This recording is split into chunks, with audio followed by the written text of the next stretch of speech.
Guys, कैसे हो आप सभी। Welcome to this spy solution.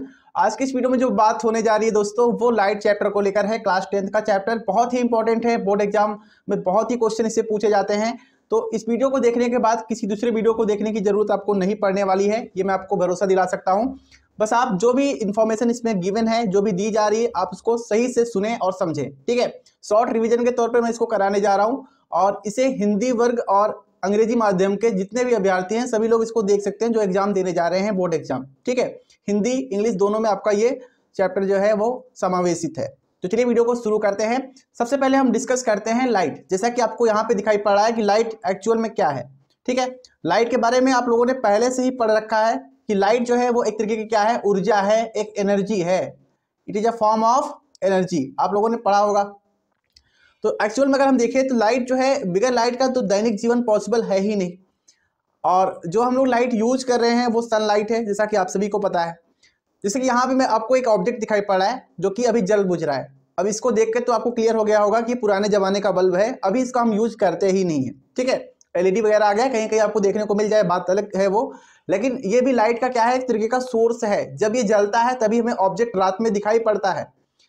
अब ये बात तो हो गई रात के लिए, लेकिन एक्चुअल में अगर हम सन को देखें, ठीक है, तो सन जो है वो भी अगर ना होता तो पृथ्वी पर अंधेरा ही होता। तो जो सन है वो भी एक तरीके का क्या है, लाइट है, एक प्रकाश का स्रोत है, एक एनर्जी का सोर्स है, जिसकी वजह से हम लोग अर्थ पर किसी भी ऑब्जेक्ट को देख पा रहे हैं। ठीक है, ठीक है।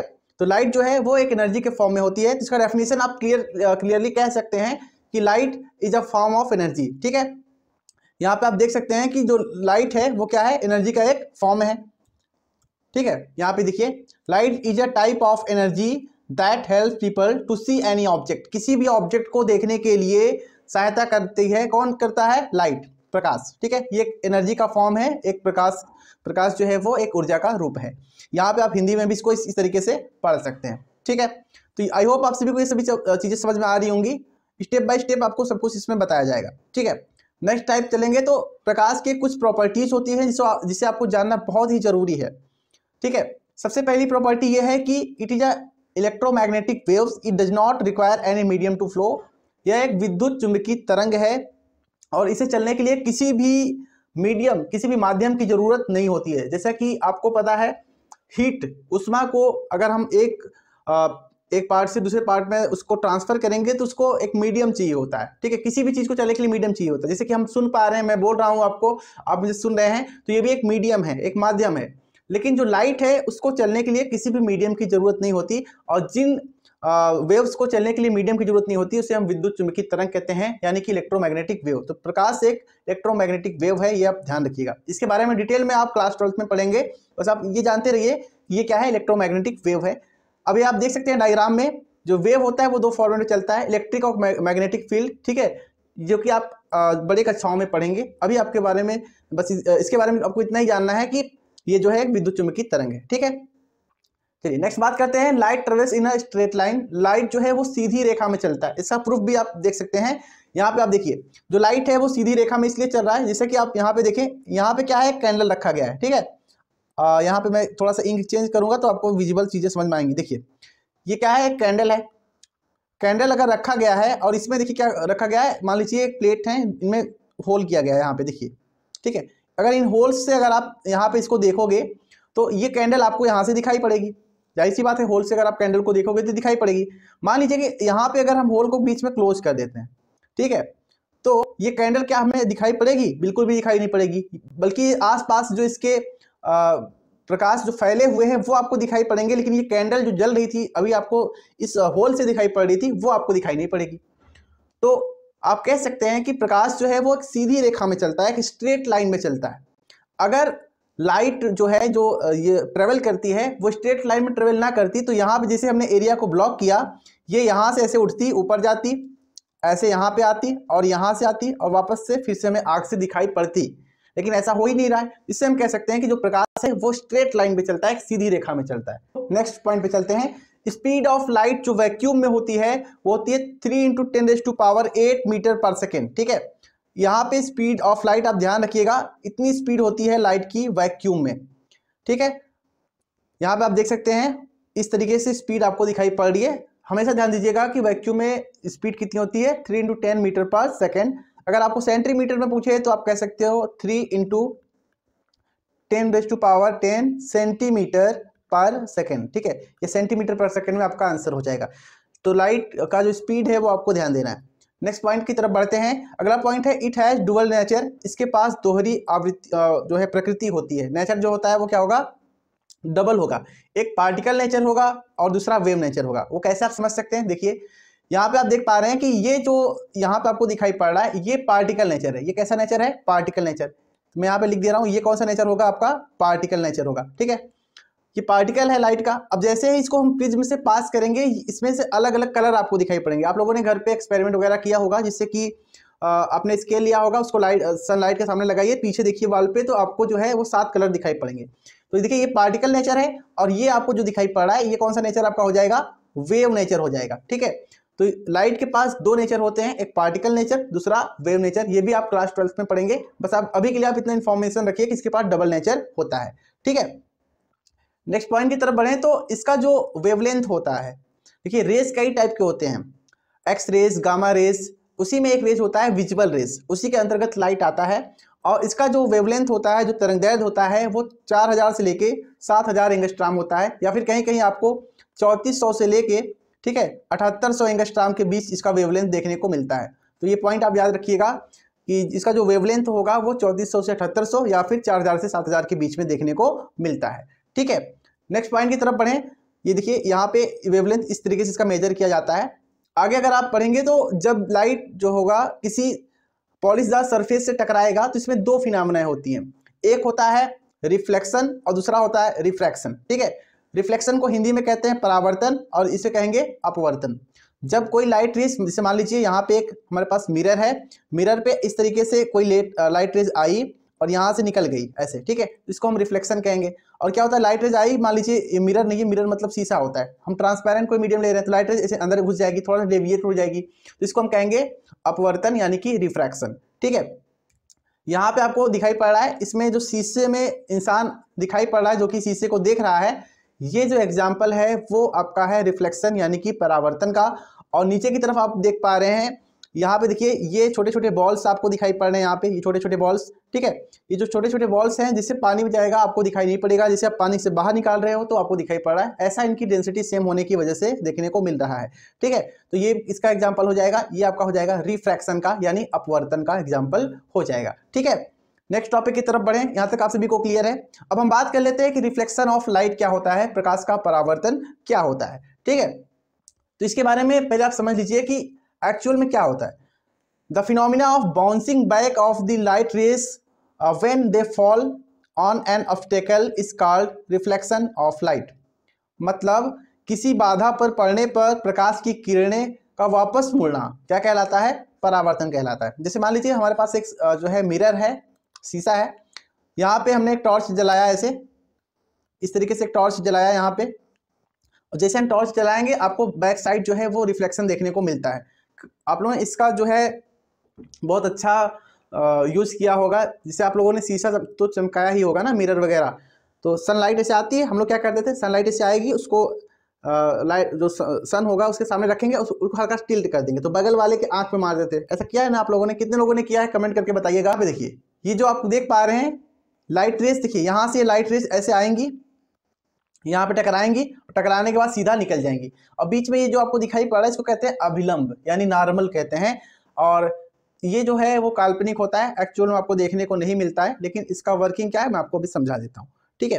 देखिए जो रिफ्लेक्शन ऑफ लाइट है यहाँ पे समझिए, देखिए यहाँ पे हम कंसीडर कर लेते हैं एक सरफेस है, लाइट ऐसे आई और यहाँ से टकरा के वापस चली गई, ठीक है, लाइट आई टकरा के वापस चली गई।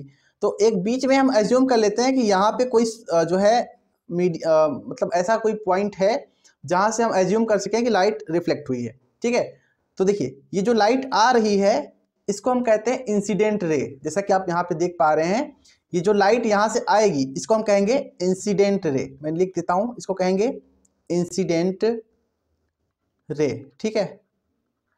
हिंदी वाले क्या कहेंगे, हिंदी वाले कहेंगे इसको आपतित किरण, आपतित किरण, ठीक है। और जो लाइट टकरा के वापस जा रही है इसको हम कहेंगे रिफ्लेक्टेड रे, रिफ्लेक्टेड रे, ठीक है। हिंदी वाले इसको बोलेंगे परावर्तित किरण, परावर्तित किरण, ठीक है। तो लाइट जो आएगी उसको बोलेंगे इंसिडेंट रे, यानी कि आपतित किरण, आने वाली किरण।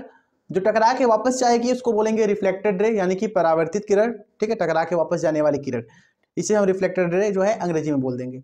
तो ध्यान दीजिएगा, अगर बीच में एक हम ऐसे ही नॉर्मल एज्यूम कर लेते हैं, नॉर्मल मतलब होता है अभिलंब, एक अभिलंब जो है हम एज्यूम करते हैं, इसको इंग्लिश में कहते हैं नॉर्मल, ठीक है, क्या बोलेंगे, नॉर्मल। तो यहाँ पे देखेंगे तो एक कोण बनता है, ठीक है, एक एंगल बनता है।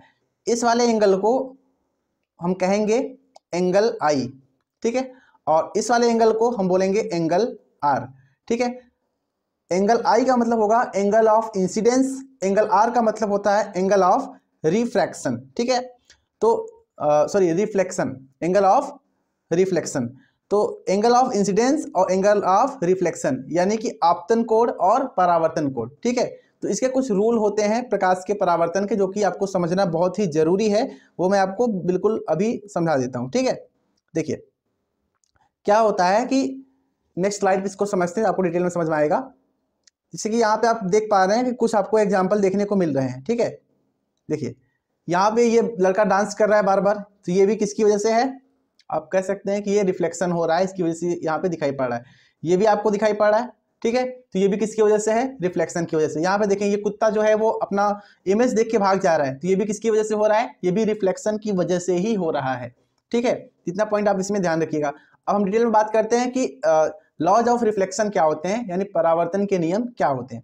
पहला तो ये कहता है कि incident ray and reflected ray normal to the surface are lie in the same plane, ठीक है। मतलब ये कहना चाह रहे हैं कि यहाँ पे देखिए ये कौन सा रे हो गया, इंसिडेंट रे यानी आपतित किरण, ठीक है, यहाँ से आई और ये टकरा के इस तरीके से वापस चली गई, इसको कौन सा रे बोलोगे आप लोग, परावर्तित किरण, ठीक है, यानी कि रिफ्लेक्टेड रे। और ये बीच में कौन सा होगा, इसको कहोगे आप लोग नॉर्मल कहोगे, ठीक है, ये क्या हो जाएगा आपका नॉर्मल हो जाएगा। तो देखिए ये जो इंसिडेंट रे है और ये जो रिफ्लेक्टेड रे है और ये जो आपका नॉर्मल है, ठीक है, अभिलंब जो है, ये तीनों एक ही प्लेन में लाई करते हैं, ये आपको ध्यान देना है, तीनों एक ही प्लेन में है, ठीक है। दूसरा कह रहा है कि angle of reflection is equal to the angle of incidence, ठीक है।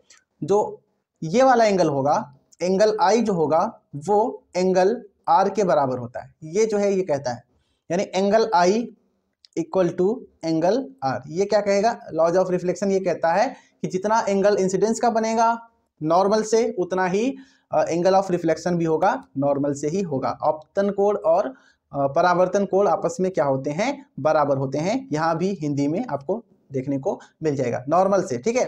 एक क्वेश्चन इस पे हम लगवा देते हैं, आपको समझ में आ जाएगा। जैसे मान लीजिए यहाँ पे आपको एंगल गिवन है, कंसीडर कर लेते हैं कि मान लीजिए यहाँ पे जो डिग्री है वो आपको 30 डिग्री दिया है, ठीक है, तो ये भी कितना होगा, 30 ही डिग्री होगा, ठीक है। लेकिन ध्यान दीजिएगा वही अगर आपको कुछ इस तरीके से एंगल दे देता है, जैसे कि यहाँ पे मैं आपको इसको इरेज करके दिखाता हूँ। यहाँ पे हम लेते हैं कि यहाँ पे एक सरफेस है, ये लाइट आई इंसिडेंट रे यहाँ टकराई और यहाँ से ये वापस चली गई, ठीक है, और बीच में हमारा क्या हो जाएगा, नॉर्मल हो जाएगा, ठीक है, इस तरीके से नॉर्मल हो जाएगा। तो कह रहा है कि यहाँ से एंगल, सरफेस से जो एंगल है वो 30 डिग्री बन रहा है, तो बताइए एंगल ऑफ रिफ्लेक्शन कितना होगा। तो ध्यान दीजिएगा ये टोटल एंगल कितना होता है 90 डिग्री, ये 30 है तो ये वाला कितना होना चाहिए, ये 60 होना चाहिए, ठीक है। अगर ये 60 है तो ये भी कितना होगा, 60 होगा, ठीक है। तो ऐसे आपको बताना है, सरफेस से देगा तो आप 90 डिग्री से घटा लीजिएगा, अगर आपका वही ये नॉर्मल से देगा तो सेम जो है वो रिफ्लेक्शन एंगल के बराबर होगा। आई होप आप सभी को समझ में आया होगा। चलिए नेक्स्ट क्वेश्चन की तरफ बढ़े। यहाँ पे देखिए ये सेम चीज वही हो रहा है, इसमें जो है वो लाइट इंसिडेंट हो रही है इस तरीके से, यहाँ पे आ रही है, यहाँ पे देखिए टकराने के बाद सीधा इस तरीके से ये रिफ्लेक्ट हो जा रही है, ठीक है, और बीच में नॉर्मल बन रहा है, तो इसमें एंगल आई एंगल आर के बराबर हो जाएगा। चलिए यहाँ पर हम बात कर लेते हैं कि इमेज क्या होता है, ठीक है, एक्चुअल में इमेज कहते हैं किसको हैं। तो एक ऐसा पॉइंट जहाँ पे लाइट रेज, ठीक है, लाइट रेज में दो होगी, एक इंसिडेंट और दूसरा रिफ्लेक्टेड रेज, तो ये दोनों आपस में जहां पर टकराती हैं, ठीक है, जहां पे इंटरसेक्ट करती हैं, जहां पे काटती हैं, उस पॉइंट पे इमेज बनता है, उस पॉइंट को ही इमेज कह सकते हैं आप लोग, ठीक है। तो a point where the light rays coming from an object meet और अपीयर टू मीट, ठीक है, आफ्टर रिफ्लेक्शन और रिफ्रैक्शन कॉल्ड इमेज, ठीक है। जैसे कि आप यहाँ पे देखिए ये दो टाइप का होता है इमेज, एक होगा आपका इमेज जो होगा वो रियल होगा और दूसरा वाला होगा वर्चुअल होगा। ठीक है, रियल मतलब एक्चुअल में उसे आप किसी भी स्क्रीन पर देख सकते हैं, जैसे कि सिनेमा वगैरह, थिएटर वगैरह में जो आप देखते हैं उसको आप स्क्रीन पे देखते हैं। और एक होता है वर्चुअल इमेज जिसे आप स्क्रीन पर नहीं देख सकते हैं। ठीक है, यहाँ पे देखिए लाइट रेज आई और यहाँ से ये गई और यहाँ पे जहाँ पे इंटरसेक्ट करेगी वहाँ पे इमेज बनेगा, इसे हम बोलेंगे, इस पॉइंट को इमेज बोल देंगे। ठीक है, और ये इमेज कितने टाइप का होगा? दो टाइप का होगा। एक होगा आपका रियल इमेज, ठीक है, और दूसरा वाला आपका क्या होगा? Virtual image. ठीक है, तो रियल इमेज और वर्चुअल इमेज में क्या डिफरेंसेस होते हैं, चलिए इसके बारे में थोड़ा सा इसको समझ लेते हैं। सबसे पहला पॉइंट तो आप ये समझिएगा कि जो रियल इमेज होगा उसे आप स्क्रीन पर देख सकेंगे। ठीक है, रियल इमेज को आप स्क्रीन पर देख सकेंगे और जो वर्चुअल इमेज होगा उसे आप स्क्रीन पर नहीं देख सकते हैं, सबसे पहला पॉइंट। दूसरा पॉइंट ये कहता है कि जो एक रियल इमेज होगा, ध्यान दीजिएगा ये पॉइंट बहुत ही इंपॉर्टेंट है, ये हमेशा उल्टा होगा। ठीक है, इन्वर्टेड होगा। ये सेम चीज आपको हिंदी में यहाँ पे देखने को मिल जाएगी, जो वास्तविक प्रतिबिंब होगा वो उल्टा होगा। ठीक है, और जो वर्चुअल इमेज होता है, जो कि आप बोलते हो आभासी प्रतिबिंब, वो आपको सीधा होगा। तो इसको हम सीधा को इंग्लिश में बोलते हैं इरेक्ट। ठीक है, तो ध्यान दीजिएगा जो आपका वास्तविक प्रतिबिंब होता है, जो रियल इमेज होता है वो इन्वर्टेड होगा और जो जो वर्चुअल इमेज जो होगा वो आपको इरेक्ट होगा। ठीक है, यानी कि सीधा होगा। ये पॉइंट आप लोग इसमें देख लीजिएगा। ठीक है, और एक्चुअल में अगर लाइट रेज मीट कर रही हैं, जो कि आगे चल के आपको समझ में आएगा, तो वो रियल इमेज बनता है। अगर एक्चुअल में मीट नहीं कर रही हैं, उसको आप बैक ट्रेस करके जो है मिला रहे हो, तो वो वर्चुअल इमेज होगा। ठीक है, चलिए दोस्तों अब हम डिस्कस करते हैं कि दर्पण किसे कहते हैं, यानी कि मिरर क्या होता है। A piece of glass which has one side polish is called mirror. ठीक है, एक ऐसा कांच का टुकड़ा जिसका एक साइड पॉलिश होता है उसे हम दर्पण कहते हैं। ये आप ध्यान दीजिएगा, बस ध्यान दीजिएगा वन साइड क्या होगा? पॉलिश होगा। ठीक है, अगर वन साइड पॉलिश है तो वो उसे आप सिंपल सा मिरर बोलोगे, यानी कि दर्पण आपको कह देना है। ठीक है, अब ये कितने टाइप का होता है तो आप ध्यान से समझिए, ये दो टाइप का होता है। एक होता है आपका प्लेन मिरर, दूसरा होता है आपका स्फेरिकल मिरर। समतल दर्पण और गोलीय दर्पण, ये दो टाइप के होते हैं। अच्छा, कोई आपसे ये पूछ ले कि ग्लास और मिरर में डिफरेंस क्या होता है, तो आपको बताना है ग्लास जो होगा वो ट्रांसपेरेंट होता है।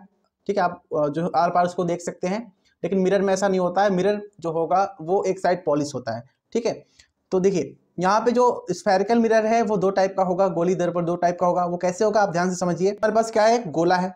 अब ये गोला है तो अगर आप इसको बीच से काट दोगे तो इसके दो पार्ट बनेंगे कि नहीं बनेंगे? बिल्कुल बन जाएंगे।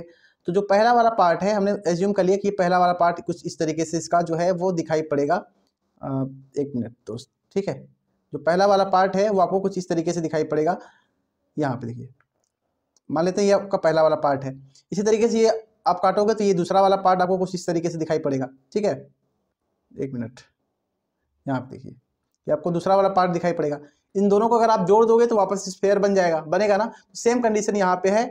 यहाँ पे जो आपको दिखाया गया है ये पहला पार्ट है और ये वाला आपका क्या होगा? दूसरा पार्ट होगा। ठीक है, यहाँ पे ध्यान दीजिए कि अगर आप पॉलिश जो है वो यहाँ पे कर देते हैं, जैसे कि मान लीजिए यहाँ पे हमने इसको पॉलिश कर दिया। ठीक है, बाहर से पॉलिश कर दिया और चेहरे को अंदर से देख रहे हैं, बाहर से पॉलिश करके चेहरे को अंदर से देख रहे हैं, तो ऐसे टाइप के मिरर को हम कहते हैं कॉनकेव मिरर, यानी कि अवतल दर्पण कहते हैं। ठीक है, क्या करना है ध्यान समझिएगा। आउटर साइड को पॉलिश कर देना है, इसको कर देना है पॉलिश, और जो अंदर का साइड है उससे आपको चेहरे को देखना है, मतलब अंदर का साइड जो होगा वो रिफ्लेक्टिंग होगा। ठीक है, पॉलिश मतलब रिफ्लेक्ट करेगा। तो ऐसे टाइप का जो मिरर होगा वो क्या कहलाएगा? अवतल, यानी कि कॉनकेव मिरर कहलाएगा। ठीक है, अच्छा, ये पॉलिश किस चीज़ का होता है? इसको रेड पेंट या फिर सिल्वर कोटिंग से करके जो है इसको पॉलिश करते हैं, ताकि आपको शाइनी दिखे, आपका रिफ्लेक्शन आराम से हो सके, आप चेहरे को आराम से देख सके। ठीक है, इसके बाद दूसरा जो होता है उसे हम कहते हैं कॉन्वेक्स मिरर, उत्तल दर्पण कहते हैं। इसमें जस्ट इसका उल्टा होगा। इसमें आपने पॉलिश कहाँ पे किया था? आउटर साइड पे किया था। इसमें क्या करना है? अंदर के साइड क्या करना है? इसको पॉलिश कर देना है। ठीक है, जब आप इसको अंदर के साइड पॉलिश कर दोगे तो चेहरा कहाँ से देखोगे? आप चेहरा जो है बाहर की तरफ से देखोगे। ठीक है, तो इनर साइड क्या होगा? इसमें देखो आउटर साइड क्या था? पॉलिश था। जो इसका इनर साइड था, जो अंदर का साइड है, वो क्या था? रिफ्लेक्टिंग था। ठीक है, ठीक है, और यहाँ पे देखेंगे तो ये जो है अंदर का साइड जो है वो होगा पॉलिश, और बाहर का जो आउटर साइड है वो क्या होगा? आपका रिफ्लेक्टिंग होगा। ठीक है, तो ये बेसिक डिफरेंस होता है कॉन्वेक्स और कॉनकेव मिरर में। तो इनके बारे में हम डिटेल में आगे जो है डिस्कस करने वाले हैं। तो चलिए आगे थोड़ा सा समझ लेते हैं। ठीक है, यहाँ पे देखिए, अब हम बात कर लेते हैं कि जो इमेज है वो कैसे बनता है प्लेन मिरर में। तो प्लेन मिरर में ध्यान दीजिए, इमेज को बनाने के लिए आपको 2 पॉइंट हमेशा याद रखने हैं। आपको किसी भी ऑब्जेक्ट से 2 रेज पास करने होते हैं, ठीक है। जब आप 2 रेज को पास कर लोगे तो वो जो रिफ्लेक्शन के बाद जहाँ पे जाके मिलेंगे वहीं पे इमेज बनता है। जैसा कि आपको पहले से हमने बताया है कि इमेज जो है वही बनेगा जहाँ पे 2 रेज जो होंगे वो आपस में जाके मिलेंगे। हम समझते हैं कि प्लेन मिरर से जो इमेज फॉर्मेशन है वो कैसे होता है, समतल दर्पण से कैसे प्रकाश जो है वो परावर्तित होकर इमेज को बनाता है, ठीक है। तो चलिए देखिए, समझिए। हमेशा ध्यान दीजिएगा कि जब भी आपको इमेज को बनाना है तो आपको 2 चीज ध्यान देनी है। 2 रेज हमेशा आपको पास करने होते हैं, ठीक है। देखिए, 2 रेज आपको हमेशा पास करने हैं। ये एक ऑब्जेक्ट है, जैसे मान लीजिए एक ये प्लेन मिरर रखा हुआ है, ठीक है। यहाँ पे एक लाइन है, यहाँ पे हमने ऑब्जेक्ट को रखा है, तो इससे हमेशा 2 रेज पास होंगे। एक रेज हमने पास किया ऐसे, इसमें कोई एंगल नहीं है, तो ये टकराने के बाद वापस उसी डायरेक्शन में लौट जाएगा, ठीक है। एक को हमने इस एंगल से पास कराया ऐसे, ठीक है। तो यहाँ से ये रेज आई, ये भी टकराने के बाद जिस एंगल से आई थी, ठीक है, उस एंगल पे ये वापस लौट जाएगी। तो अब आप देखेंगे कि ये दोनों रेस, ये इधर जा रही है और ये इधर जा रही, तो ये कहीं भी आपस में जाके मैच नहीं करेंगी। लेकिन अगर आप इसको यहाँ पे इंटरसेक्ट करोगे, थोड़ा सा पीछे की तरफ ड्रॉ करोगे, तो यहाँ पे ये आगे आपस में मिल जाएंगी, ठीक है। तो यहाँ पे इमेज जो है वो बन जाएगा। तो आप समझिएगा कि ये रूल होता है, 2 रेज हमेशा आपको पास करने हैं, तभी आपको पता चलेगा कि कहाँ पे जाके एक्चुअल में इमेज बन रहा है। सेम फिनोमेना यहाँ पे हो रहा है। देखिए, यहाँ पे लाइट रेज ऐसे गई और वापस से इसी में लौट गई। इसमें लाइट रेज ऐसे आई हैं, टकरा के वापस चली गई, लेकिन ये आपस में जाके कहीं पे मैच करेंगी क्या? मतलब इंटरसेक्ट तो करेंगी नहीं। जब इंटरसेक्ट नहीं करेंगी तो ये पैरेलल तो है नहीं, मतलब लाइन हमेशा डाइवर्ज होगी, ठीक है, एंगल बढ़ता जा रहा है। लेकिन आप जैसे इसको कन्वर्ज किए, यहाँ पे आप देख सकते हैं कि यहाँ पे इमेज जो है वो बन गया है, ठीक है। तो इमेज जो है वो प्लेन मिरर पे कैसा कैसा बनता है, एक चीज ध्यान दीजिए, क्या एक्चुअल में लाइट रेज जो है वो जाके इंटरसेक्ट की हैं क्या? ऐसा तो हुआ ही नहीं है, किरणें आपस में मिली ही नहीं है। जब आपस में किरण नहीं मिलेगी तो इमेज कैसा बनेगा? हमेशा वर्चुअल बनेगा। वर्चुअल मतलब आभासी बनेगा, और जब भी आभासी इमेज होगा तो हमेशा सीधा होगा, यानी इरेक्ट होगा। ये मैंने आपको जो है वर्चुअल इमेज के केस में बता दिया था पहले, ठीक है। तो चलिए समझ लीजिए, इस केस में अगर हम बात करें तो इमेज जो है वो कैसा कैसा बनेगा? इट इज वर्चुअल, ये क्या है? आभासी है। इरेक्ट है, कैसा है? सीधा है। क्या सीधा नहीं दिख रहा? जैसा इमेज ऑब्जेक्ट का जैसा ऑब्जेक्ट है वैसे इमेज भी बन रहा है। उल्टा है, पार्श्व है, मतलब लेफ्ट का राइट, राइट का लेफ्ट हो जाता है। ये आप ध्यान दीजिएगा, ये 3 कंडीशन आप इसमें याद रखिएगा जो है प्लेन मिरर के फॉर्मेशन में, ठीक है, इमेज फॉर्मेशन में। चलिए नेक्स्ट बारे में हम बात कर लेते हैं कि कुछ टर्म्स आपको पढ़ने हैं स्फेरिकल मिरर से जुड़े हुए, ठीक है। सबसे पहले हम बात कर लेते हैं कि ये कौन सा मिरर है, ठीक है। अगर इसका एक साइड यहाँ पे हमने पॉलिश कर दिया है दोस्तों, तो आप तुरंत समझ जाइए कि ये कौन सा मिरर होगा? कॉनकेव मिरर होगा, ठीक है। अगर यहाँ पे हमने अंदर की साइड पॉलिश कर दिया तो ये कौन सा मिरर होगा? आप तुरंत समझ जाएंगे, ये आपका कॉन्वेक्स मिरर होगा, यानी कि उत्तल दर्पण होगा, ठीक है। तो देखिए यहाँ पे जो ये लाइन यहाँ पे आपको दिखाई पड़ रही है, ये बीच से होते हुए जो लाइन यहाँ पे इस तरीके से जा रही है, ये वाली जो आपको लाइन दिखाई पड़ रही है दोस्त, इस लाइन को हम कहते हैं प्रिंसिपल एक्सिस, ठीक है। क्या कहेंगे? Principal axis. हिंदी में कहेंगे इसको मुख्य अक्ष, ठीक है। क्या बोलेंगे? मुख्य अक्ष, या फिर इसी को हम गौड़ अक्ष भी बोलते हैं। तो आप आपके टर्म में जैसा भी आप ध्यान समझिएगा, ठीक है। अब यहाँ पे देखिए, ये जो लाइन आपको यहाँ पे दिखाई पड़ रही है, इसको हमने प्रिंसिपल एक्सिस बोल दिया। ये जो बीच में आपको पॉइंट मिला है, ठीक है, इसको हम कहते हैं पोल, ठीक है। पोल कहेंगे, हिंदी में इसको बोलेंगे ध्रुव, ठीक है, इसको हिंदी में बोलेंगे ध्रुव। अब यहाँ पे देखिए पोल और सेंटर, ये आपको दिखाई पड़ा है भाई, ये किसी ना किसी सर्कल का ही तो पार्ट है, किसी ना किसी स्फेयर का ही तो पार्ट है ना। ये हमने बताया था कि आपने इसको काटा है तो ये सर्कल का ही तो पार्ट है, किसी स्फेयर का ही पार्ट है। तो जब आप इसको इस तरीके से ड्रॉ करोगे तो इसका सेंटर तो मिलेगा ही ना, मिलेगा, एक केंद्र तो मिलेगा। तो ये जो आपको पॉइंट मिल रहा है P और ये जो मिल रहा है C, इसके बीच में अगर आपने सर्कल पढ़ा है तो आपको ये पता होगा, इसको आप कहते हो रेडियस। इतना डिस्टेंस क्या कहलाता है? रेडियस कहलाता है, R कहलाता है, ठीक है। तो यहाँ पे ये पूरा सर्कल तो है ही नहीं, बस इसी के बारे में बात हो रही है, कर्व के बारे में बात हो रही है। तो इसको कहेंगे रेडियस ऑफ कर्वेचर। क्या कहेंगे? Radius of curvature. यहाँ से लेके यहाँ तक पोल और सेंटर के बीच का जो डिस्टेंस है उसे कहेंगे रेडियस ऑफ कर्वेचर। हिंदी में इसको कहते हैं वक्रता त्रिज्या, ठीक है, हिंदी में कहेंगे वक्रता त्रिज्या, ठीक है। इसको हम R से डिनोट करते हैं, ये बात अब जो है ध्यान दीजिएगा। देखिए C और P के जस्ट बीच में ही, C और P के जस्ट बीच में ही एक पॉइंट और देखने को मिल जाएगा, जिसको हम कहते हैं पोल सॉरी फोकस कहेंगे, ठीक है, क्या कहेंगे, फोकस। तो सी और पी के बीच में एक पॉइंट और देखने को मिलेगा जिसे हम कहेंगे फोकस। तो यहाँ पे क्या होगा, आपका फोकस होगा, एफ। समझ में आया? तो आप कह सकते हैं कि सी और पी के बीच का जो डिस्टेंस है उसको हमने आर मान लिया है और ये बिल्कुल बीच में हमें फोकस मिल रहा है, ठीक है। तो हम कह सकते हैं कि अगर आप आर का आधा करेंगे, मतलब ये जो डिस्टेंस है यहाँ से यहाँ तक, अगर आप इसका आधा करेंगे तो ये किसके बराबर होगा, फोकस के बराबर होगा। तो यहाँ से आपको एक रिलेशन मिलता है r/2 = f, ठीक है। क्लियर है आप सभी को? चलिए यहाँ पे सेम चीज इसके केस में भी है। इसमें ये वाला पॉइंट क्या होगा, पोल होगा, ध्रुव होगा। ये जो लाइन आपको यहाँ से दिखाई पड़ रही है इस तरीके से, इसको आप क्या बोलोगे, प्रिंसिपल एक्सिस बोलोगे, यानी कि मुख्य अक्ष बोलोगे। बीच में क्या मिलेगा, सेंटर मिलेगा, केंद्र मिलेगा। पी और सी के बीच का जो डिस्टेंस है इसको आप आर से रिप्रेजेंट करोगे, ठीक है, रेडियस ऑफ कर्वेचर इसको आप बोलोगे। अगर आप इसका आधा करोगे तो ये किसके बराबर होगा, फोकस के बराबर होगा, जो कि यही बीच में पाया जाता है। इतना पॉइंट आप सभी को क्लियर है? तो चलिए नेक्स्ट बढ़ते हैं। देखिए कुछ नियम आपको पढ़ने हैं किरण आरेख के। पहला नियम यह है कि rays parallel to the principal axis goes through the focus after reflection. कोई भी मुख्य अक्ष के समांतर किरण आती है तो वो कहां से जाएगी, हमेशा फोकस से होकर जाएगी। मतलब ये कि जैसे मान लीजिए हमारे पास एक मिरर है, आप कमेंट करके बताइए कि कौन सा मिरर है, ठीक है। और ये इसका क्या कहलाएगा, अगर ये मिरर है, एक मिनट फिर से समझते हैं इसको। देखिए ये क्या कहलाएगा बीच में,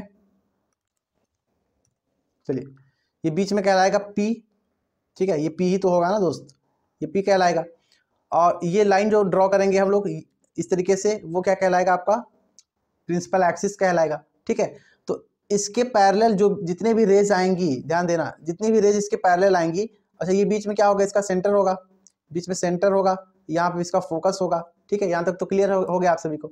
जितनी भी लाइट रेज इसके समांतर आएंगी वो रिफ्लेक्शन के बाद कहाँ से जाती हैं, फोकस से होके जाती हैं। ये रूल आपको याद रखना है, ठीक है।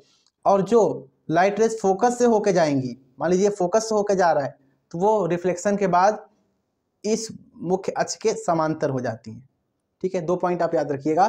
पहला, जो लाइट रेज इसके पैरेलल में आएंगी, मान लीजिए ये आपका कॉनकेव मिरर है, कॉनकेव ही लेते हैं हम लोग, ठीक है, ये आपका प्रिंसिपल एक्सिस है, ये ऑब्जेक्ट है। तो अगर यहाँ से लाइट रेज आएगी तो लाइट रेज जो होगा ये पैरेलल है ना भाई, ये प्रिंसिपल एक्सिस है, पीए लिख देते हैं इसको, ठीक है, इसके पैरेलल ये आ रही है, तो ये रिफ्लेक्शन के बाद कहाँ से जाएगी, ये इसका फोकस हो गया, ठीक है, और ये इसका कौन सा पॉइंट होगा, सेंटर हो गया। तो ये हमेशा रिफ्लेक्शन के बाद फोकस से जाएगी, ये आपका पहला नियम है, ठीक है। और दूसरा नियम क्या है कि अगर वो लाइट रेज, ये मान लीजिए वापस से हम लोग इसको कंसीडर करते हैं, ये आपका कॉनकेव मिरर हो गया, ठीक है, ये पोल हो गया, ये फोकस हो गया, ये सेंटर हो गया, ठीक है, तो ये प्रिंसिपल एक्सिस हो गया। तो अगर कोई लाइट रेज यहाँ पे ऑब्जेक्ट है, अगर फोकस से आ रही है, ठीक है, तो ये फोकस से आ रही है, टकराने के बाद कैसे हो जाएगी, पैरेलल हो जाएगी प्रिंसिपल एक्सिस के। ये रूल आपको याद रखना है, ये 2 इसमें मैंने लिखा है हिंदी में भी, ठीक है। चलिए अब हम बात कर लेते हैं कि अवतल दर्पण द्वारा यानी कि कॉनकेव मिरर द्वारा प्रतिबिंब जो है कैसा बनता है, इमेज का फॉर्मेशन कैसे होता है, ठीक है। देखिए यहाँ पे टोटल 6 केस होते हैं, ध्यान समझिएगा, ये टोटल कितने केस होंगे, 6 केस होंगे। अब ये 6 के 6 जो केसेस हैं मैं आपको समझाना चाहूंगा कि ये कैसे बनते हैं, ठीक है। ये आप जो है यहाँ पे समझ सकते हैं। देखिए ये टोटल 6 केस होते हैं, मैंने आपको जैसा कि बताया। देखिए ये आपका कॉनकेव मिरर है, ये क्या कौन सा मिरर है, कॉनकेव मिरर है। ये पॉइंट क्या होगा, पोल होगा, ठीक है, इतना तो आप सभी को क्लियर हो गया। ये लाइन क्या कौन सी होगी, प्रिंसिपल एक्सिस होगी, और ये आपका बीच में सेंटर, और ये आपका पॉइंट कौन सा होगा, फोकस होगा। इतना सभी को क्लियर है। अब देखिए इसमें टोटल 6 केस होंगे। पहले केस में क्या होगा कि ऑब्जेक्ट जो है वो कहाँ रखा जाएगा, इनफाइनाइट पे। कहाँ पे रखेंगे इसको, ऑब्जेक्ट को इनफाइनाइट पे। तब देखेंगे कि इमेज कैसा बनता है और कहाँ बनता है, ठीक है। दूसरे केस में क्या करेंगे, ऑब्जेक्ट कहाँ रखेंगे, इनफाइनाइट पे। दूसरे केस में रखेंगे ऑब्जेक्ट को सी के थोड़ा पहले ला के रखेंगे, ठीक है, डिस्टेंस हम घटा रहे हैं, सी के पहले ला के रखेंगे, फिर चेक करेंगे कि ऑब्जेक्ट कहाँ रखेगा, मतलब इमेज कहाँ बनेगा, ठीक है, बियॉन्ड सी के थोड़ा सा पहले। तीसरे केस में क्या करेंगे, ऑब्जेक्ट को सी पे रख के देखेंगे कि इस केस में कहाँ पे इमेज बन रहा है। तो तीसरे केस में ऑब्जेक्ट कहाँ होगा, at C, centre of curvature पे रखेंगे। चौथा जो केस होगा दोस्त, चौथे और केस में हम ऑब्जेक्ट को सी और एफ के बीच में रखेंगे, ठीक है। तो बिटवीन सी, ठीक है, यहाँ पे समझिए बिटवीन सी एंड एफ, इसके बीच में रखेंगे। जो पांचवा केस होगा, पांचवें केस में कहाँ रखा जाएगा, तो पांचवें केस में हम कहाँ रखेंगे, फोकस पे रखेंगे। ठीक है, तो एट एफ पे रख के देखेंगे। और जो छठवां वाला केस होगा, अब एक ही ऑप्शन बच रहा है, एफ और पी के केस में रखेंगे। ठीक है, तो छठवें वाले केस में कहाँ रखा जाएगा, एट पी और एफ के बीच में, तो बिटवीन पी एंड एफ। ठीक है, तो ये टोटल 6 केस हैं। इन 6 केस में हमें देखना है कि ऑब्जेक्ट कहाँ कहाँ रखेंगे, कहाँ पे इमेज बनेगा, उसका रे डायग्राम कैसा होगा। ठीक है, ये सब के बारे में हम डिस्कस करेंगे। एक चीज मैं आपको समझा देना चाहूंगा कि जैसे जैसे आप इनफाइनाइट से आगे की तरफ बढ़ते हैं, इमेज का जो साइज है वो बढ़ता ही जाता है। इमेज का साइज कैसा होगा, बढ़ता जाएगा। ठीक है, यहाँ पे आपने रखा तो बिल्कुल पॉइंट साइज का बनेगा, थोड़ा सा और आगे गए तो थोड़ा सा और बड़ा बनेगा, सी पे आ गए तो सेम साइज का बनना शुरू हो जाता है। ठीक है, सी और अब देखिए सी पे सेम साइज, और सी और एफ के जब आगे बढ़ेंगे, सी और एफ के बीच में रखेंगे तो सेम साइज से थोड़ा बड़ा, मतलब जितना बड़ा ऑब्जेक्ट है उससे थोड़ा सा बड़ा बनेगा। ठीक है, एफ और पी के बीच में रखेंगे तो और बड़ा बनेगा। ठीक है, तो ये टोटल 6 केस हैं, वो आपको पढ़ने हैं कॉनकेव मिरर में। ठीक है, और एक चीज और समझिएगा कि कॉनकेव मिरर में जितने इमेज बनते हैं वो रियल होंगे। कैसे होंगे, रियल, यानी वास्तविक होगा। अच्छा, रियल है तो इन्वर्टेड भी होगा, ये लिख के ले लो। ठीक है, वास्तविक प्रतिबिंब है तो कैसा होगा, उल्टा तो होगा ही होगा। ठीक है, और एक केस में आपका ये जो लास्ट वाला केस है, छठवां वाला केस, जो एफ और पी के बीच में रखते हो, इसी के केस में आपका वर्चुअल बनता है। ठीक है, अब तो वर्चुअल है तो कैसा होगा, सीधा होगा, यानी कि इरेक्ट होगा, ये भी आपको पता है।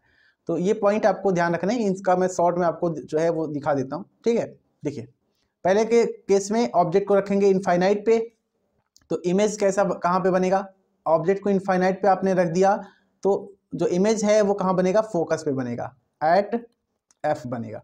ठीक है, तो नेचर कैसा होगा, रियल होगा, रियल है तो इन्वर्टेड भी होगा, उल्टा भी होगा। ठीक है, साइज कैसा होगा, बहुत छोटा होगा, पॉइंट साइज का होगा। ठीक है, साइज जो है वो बहुत छोटा होगा, तो आप ये पॉइंट इसमें ध्यान दीजिएगा, ये साइज बहुत छोटा होगा। अच्छा, अब हम क्या कर रहे हैं, बियॉन्ड सी रख रहे हैं, सी के पहले, जैसा कि अभी हमने आपको समझाया।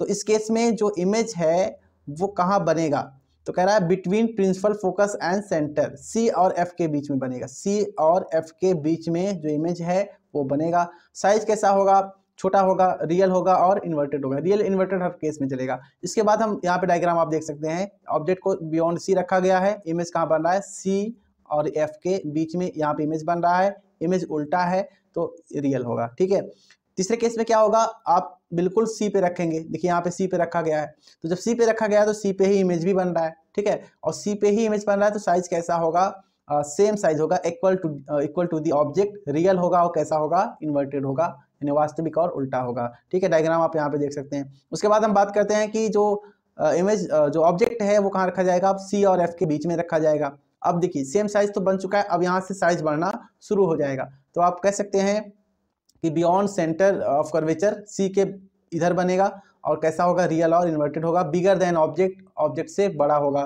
ठीक है, नेक्स्ट हम बात करते हैं कि प्रिंसिपल फोकस पे ही अगर हम रख देते हैं, ठीक है, तो इस केस में कहाँ बनेगा, तो इन्फिनिटी पे बनेगा। इन्फिनिटी पे रखे थे तो फोकस पे बना था, जब फोकस पे रखे हैं तो इन्फिनिटी पे बनेगा। ठीक है, साइज कैसा होगा, बहुत बड़ा होगा। ठीक है, साइज कैसा होगा, बहुत बड़ा होगा। उसके बाद यहाँ पे आप छठवां केस देखेंगे, पी और एफ के बीच में रखा जाएगा, तो यहाँ पे आप डायग्राम देख सकते हैं। ठीक है, ये आपका P हो गया और ये आपका F हो गया, इसके बीच में ऑब्जेक्ट को यहाँ पे रखा गया है, तो यहाँ पे ऑब्जेक्ट को रखेंगे तो ये इमेज पास होगी, तो जो इमेज बन रहा है, जो लाइट पास हो रही है, जो इमेज बन रहा है वो कहाँ बनेगा, शीशे के पीछे बनेगा, दर्पण के पीछे बनेगा, मिरर के पीछे बनेगा। तो जब पीछे बनेगा तो हमेशा कैसा होगा, आप समझ सकते हैं, वर्चुअल होगा। ठीक है, एक्चुअल में लाइट रेस मीट ही नहीं कर रही है, आप बैक ट्रेस करके इसको मीट कराए हैं, आप ध्यान से समझिएगा। यहाँ पे देखिए लाइट रेस एक्चुअल में मीट थोड़ी ना हो रही है। ठीक है, तो आर पार तो जाएंगी नहीं, इसको जबरदस्ती मीट कराया गया है, इसलिए इमेज कैसा बनेगा, आपका वर्चुअल और इरेक्ट बनेगा। ठीक है, और कैसा होगा, बहुत बड़ा होगा, बिहाइंड मिरर बनेगा। तो ये लास्ट एक इकलौता पॉइंट है जिसको आपको ध्यान देना है, ये पॉइंट बहुत पूछा जाता है, डायग्राम से रिलेटेड आपको ऐसे ही बनाने हैं, आप इसका स्क्रीनशॉट लेके रख लें, आपको बहुत काम देगा। ठीक है, चलिए नेक्स्ट बढ़ते हैं। ये देखिए, ये वही चीज़ है जो कि आपको हिंदी में इसमें दिया गया है, तो हिंदी वाले यहाँ पे हिंदी का स्क्रीनशॉट ले सकते हैं। ठीक है, नेक्स्ट हम बात कर लेते हैं use of concave mirror. Concave mirror का यूज कहाँ किया जाता है, बहुत ही फनी ट्रिक मैंने बनाया है, तो आप लोग इसको याद कर लीजिए। हेलो दोस्तों सुबह शाम ट्राई करो, ठीक है। हेलो दोस्तों सुबह शाम ट्राई करो, हेलो दोस्तों सुबह शाम ट्राई करो। जैसे आप इसको बोलेंगे तो आपको तुरंत याद हो जाएगा, हेलो दोस्तों सुबह शाम ट्राई करो। एच से होगा हेडलाइट में यूज होगा, गाड़ी के हेडलाइट में यूज होगा। दोस्तों मतलब डेंटिस्ट इसका यूज करते हैं, देखो हेडलाइट में भी यूज हो रहा है, डेंटिस्ट में कहाँ यूज हो रहा है, दांत का इसमें इमेज बन रहा है कि नहीं बन रहा है, यहाँ पे देखिए, तो डेंटिस्ट में इसका यूज होगा। उसके बाद सुबह से मतलब हो गया सोलर ओवन, यहाँ पे आप देख सकते हैं ये जो सोलर कुकर जो होता है जिसमें खाना वगैरह पकाया जाता है, वो भी इसमें भी इसका यूज होता है, कॉनकेव मिरर का यूज होता है, ठीक है। उसके बाद शाम से ले लो सैलून, सैलून में भी इसका हम भरपूर यूज करते हैं। ट्राई से मतलब हो गया टॉर्च, टॉर्च में भी इसका यूज किया जाएगा, ठीक है। करो तो वैसे आपको लगा दिया गया ताकि आपको याद रहे, ठीक है। तो हेलो दोस्तों सुबह शाम ट्राई करो, यहाँ से आपको ये सब चीजें क्लियर रहेंगी। चलिए नेक्स्ट बात करते हैं कि image formation by convex mirror. Convex mirror में जो इमेज का फॉर्मेशन होता है वो कैसा होता है। अच्छा एक पॉइंट यहाँ पे मैं आपको और बता दूं, एक होता है कॉन्वेक्स, ठीक है, और एक होगा आपका कॉनकेव। तो इन दोनों में अलग अलग नाम से इनको भी जानते हैं। जैसे कि कॉन्वेक्स मिरर है ना, क्या है कॉन्वेक्स मिरर, तो कॉन्वेक्स मिरर को हम डाइवर्जिंग मिरर कहते हैं, ठीक है, डाइवर्जिंग मिरर, ठीक है। और कॉनकेव को कहेंगे हम कन्वर्जिंग मिरर, कन्वर्जिंग मिरर, ठीक है। ये पॉइंट आप ध्यान दीजिएगा, कॉन्वेक्स को कहेंगे डाइवर्जिंग मिरर, कॉनकेव को कहेंगे कन्वर्जिंग मिरर। डाइवर्जिंग मिरर का मतलब होता है अपसारी दर्पण, ठीक है, और इसको हम कहेंगे अभिसारी दर्पण। ये पॉइंट आप याद रखिएगा, बहुत ही इंपॉर्टेंट पॉइंट है। कभी कभी आपसे पूछ लेता है कि डाइवर्जिंग मिरर किसको कहते हैं, तो आप तुरंत समझ जाइएगा कॉन्वेक्स को कहते हैं, यानी कि उत्तल दर्पण को ही कहते हैं, ठीक है। तो चलिए अब हम नेक्स्ट बात कर लेते हैं कि आपका जो अवतल दर्पण होता है, सॉरी जो उत्तल दर्पण होता है, कॉन्वेक्स मिरर होता है, इसमें टोटल कितने केस होते हैं, तो 2 ही केस होते हैं इसमें, आप याद रखिएगा। पहला ऑब्जेक्ट को इन्फिनिटी पे रखा जाता है, जब इन्फिनिटी पे रखेंगे तो आपको डायग्राम ये बनाना है, तो कहाँ कहाँ पे बनेगा, फोकस और बिहाइंड मिरर बनेगा, साइज बहुत छोटा होगा, वर्चुअल और इरेक्ट होगा, ठीक है। इसके बाद एक तो आपने इन्फिनिटी पे रख दिया इसको, ठीक है, यहाँ पे रख दिया इन्फिनिटी पे।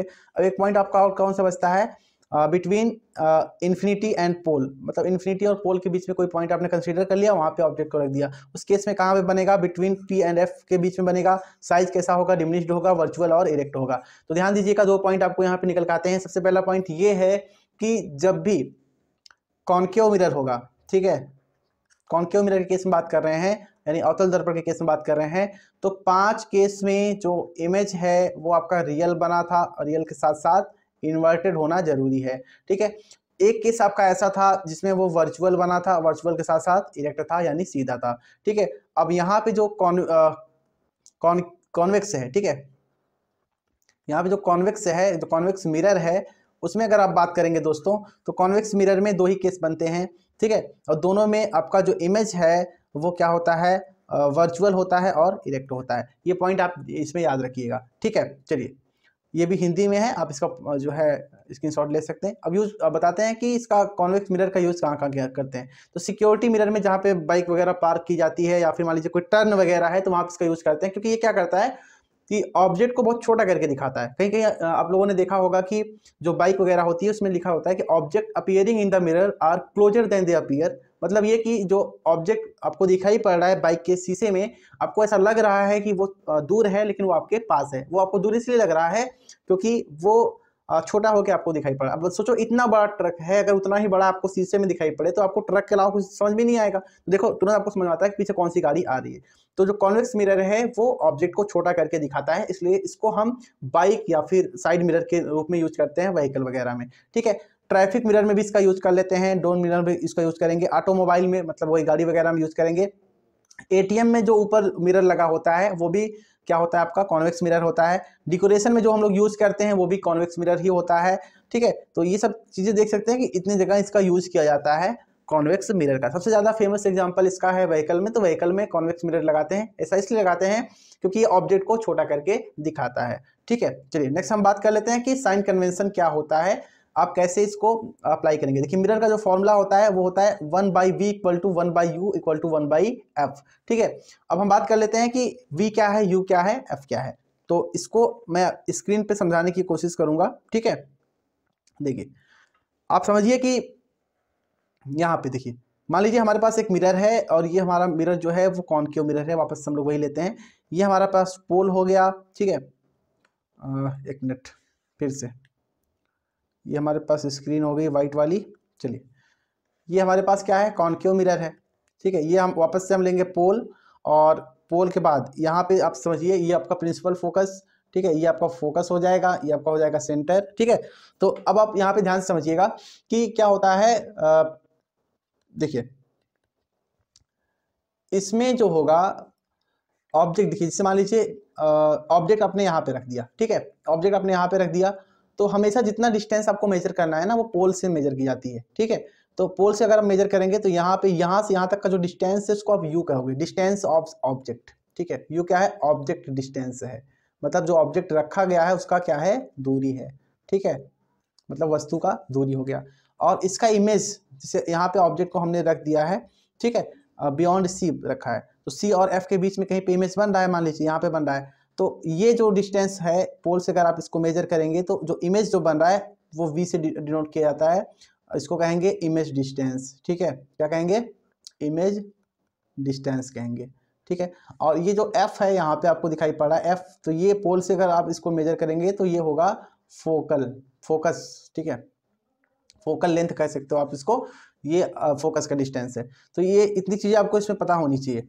तो मिरर का फॉर्मूला क्या है, 1/f इक्वल टू, ठीक है, 1/v प्लस 1/u, ये इसका फॉर्मूला होता है। आप लेंस से इसका कंपेयर मत कीजिएगा, यहाँ बीच में क्या होता है, प्लस होता है, आगे आप लेंस के बारे में समझेंगे, ठीक है। ये देखिए मिरर का फॉर्मूला है, इसका जो मैग्निफिकेशन का फॉर्मूला है वो होता है I/O equal to minus V/u होता है, ठीक है। I क्या है, I जो होता है वो इमेज का साइज है, और O जो है वो ऑब्जेक्ट का साइज है, V जो है डिस्टेंस ऑफ इमेज है, U जो होता है वो डिस्टेंस ऑफ ऑब्जेक्ट होता है। अब यहाँ पे एक चीज ध्यान से समझिएगा, ठीक है, जो कि बहुत ही इंपॉर्टेंट है, अगर आप इसको समझे रहेंगे तो आपको आगे चल के ये काम देगा।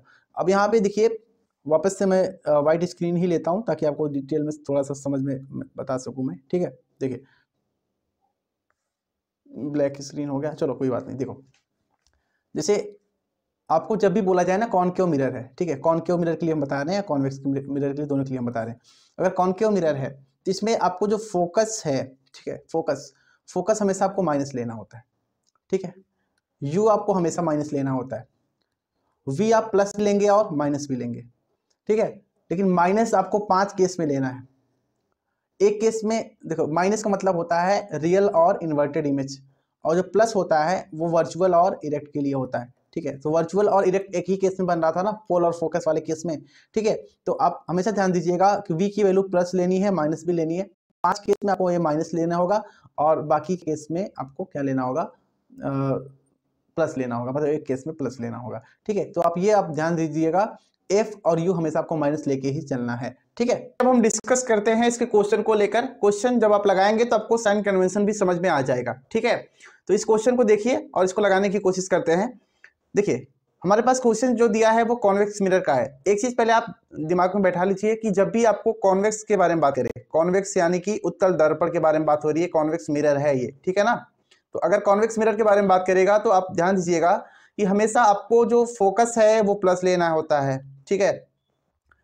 डिस्टेंस ऑफ ऑब्जेक्ट यू को माइनस लेना है, और वी भी क्या होगा आपका, प्लस होगा। प्लस मतलब वही वर्चुअल और इरेक्ट, आभासी और सीधा। अगर आपसे कहे कॉनकेव मिरर, ठीक है, कॉनकेव मिरर, तो कॉनकेव मिरर के केस में भी आपको ध्यान देना है, जो एफ है वो माइनस होगा, यू हमेशा माइनस होता ही है, और वी जो होगा वो प्लस और माइनस कुछ भी हो सकता है। अब देखिए जो प्लस है वो 4 केस में होता है, और जो जो माइनस है वो 4 केस में होगा, जो प्लस है वो 1 केस में होगा। वो केस कौन सा है, जब ऑब्जेक्ट पोल और फोकस के बीच में रखा रहेगा, उसी केस में वर्चुअल इरेक्ट बनेगा। नहीं तो कॉनकेव मिरर हमेशा ध्यान दीजिएगा रियल और इन्वर्टेड इमेज बनाएगा, यानी वास्तविक और उल्टा बनाता है, ठीक है।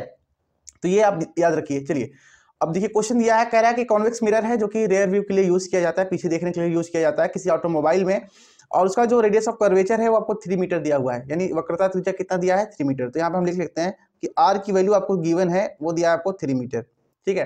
अच्छा आपको पता है कि आर का आधा करेंगे तो क्या मिलेगा हमको, आर का आधा करने पे हमको फोकस मिलता है। तो सीधा हम कहेंगे कि अगर हम 3 को 2 से डिवाइड कर देंगे तो ये हमें जो वैल्यू मिल रही है वो किसकी मिल जाएगी, फोकस की मिल जाएगी। तो हम कह सकते हैं कि जो फोकस है वो हमारा कितना हो गया, 3/2, ठीक है। तो फोकस हमारा ओवरऑल 3/2 आ गया। अच्छा यहाँ पे कह रहा है कि जो है एक बस उस वो जो मिरर लगा हुआ है उसमें दिखाई पड़ता है पीछे कितने दूरी पे बस दिखाई पड़ता है, तो वो दिया है 5 मीटर की डिस्टेंस पे। तो यानी जो बस है वो ऑब्जेक्ट का काम कर रहा है, वस्तु का काम कर रहा है, तो यू आप सिंपल से क्या लोगे 5 मीटर, ठीक है। और आपसे कह रहा है कि इमेज बताना है, यानी वी आपसे पूछ रहा है, और इसके साथ ही साथ इसका नेचर भी पूछ रहा है, मतलब वास्तविक होगा, आभासी होगा, जो भी है, रियल, इन्वर्टेड, ये सब पूछ रहा है। और आपसे कह रहा है कि इसका साइज बताना है, यानी एम की वैल्यू भी बतानी है। जब आपको प्रतिबिंब की लंबाई, इमेज की लंबाई, वस्तु की लंबाई, ये सब पूछे तो आप आई और ओ के रिस्पेक्ट में जाएंगे, लेकिन आपसे कह रहा है साइज बताना है, कितना बड़ा होगा, कितना छोटा होगा, तो वो आप एम की वैल्यू पूछ रहा है, ठीक है। तो चलिए क्वेश्चन को सॉल्व करते हैं। क्वेश्चन देखिए, अब आपको फॉर्मूला याद होना चाहिए। फॉर्मूला क्या होता है हमारा? फॉर्मूला हमारा है, इसको हम यहाँ से अलग कर लेते हैं, ठीक है। चलिए, फॉर्मूला हमारा क्या है? 1/f equal to 1/v plus 1/u। ये फॉर्मूला होता है हमारा इमेज जो है, इमेज की डिस्टेंस और ऑब्जेक्ट का डिस्टेंस और फोकल लेंथ में रिलेशन मिरर के लिए, ठीक है। तो क्या होगा? 1/f, f की वैल्यू कितनी है?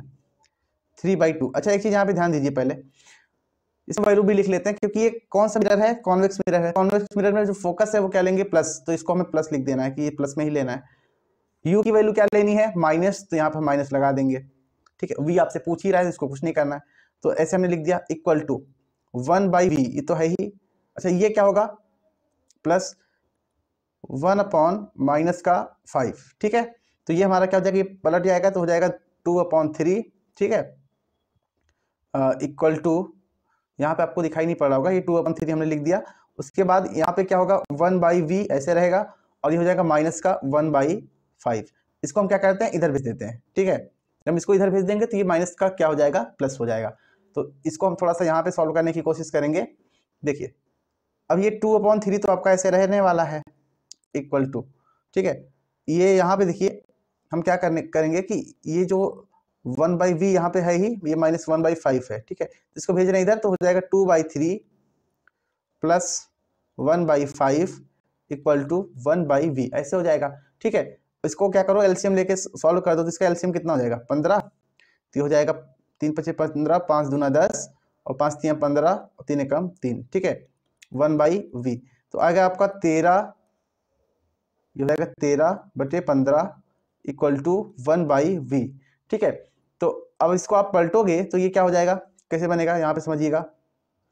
देखिए, अब इसको आप जब पलटोगे तो ये क्या हो जाएगा? 15/13 इक्वल टू 1/v, ऐसे हो जाएगा। मतलब पलट गया, एक मिनट, थोड़ा सा गड़बड़ हो गया, ये भी हो जाएगा, ठीक है। ये ओवरऑल क्या हो जाएगा? v पलट गया ना, v को हमने पलट दिया और इसको भी पलट दिया, इन्वर्स कर दिया इसका, तो ये 15/13 हो जाएगा, और ये जो v 1/v था वो v हो जाएगा। इसको आप डिवाइड करो, v की वैल्यू आप ऐसे भी छोड़ सकते हो, या फिर आप डिवाइड करोगे तो जाएगा आपका 13 × 13, ठीक है। कितना बचा आपका? 2 बचा 20 हो गया, 13 कम 13, और 13 25, ठीक है, ऐसे जाएगा, ठीक है। तो ये कितना आ गया आपका? v इक्वल टू 1.15, ये प्लस में आया है, तो इसका मतलब नेचर कैसा है? तो नेचर आपको बताना है, ये होगा वर्चुअल होगा, और इसके साथ ही साथ क्या होगा? इरेक्ट भी होगा। इरेक्ट मतलब सीधा। आभासी होगा, प्रकृति इसका मैं बता रहा हूँ आपको, आभासी होगा, और क्या होगा? सीधा भी होगा। तो ये आपका ओवरऑल जो है वो क्वेश्चन सॉल्व हो गया है।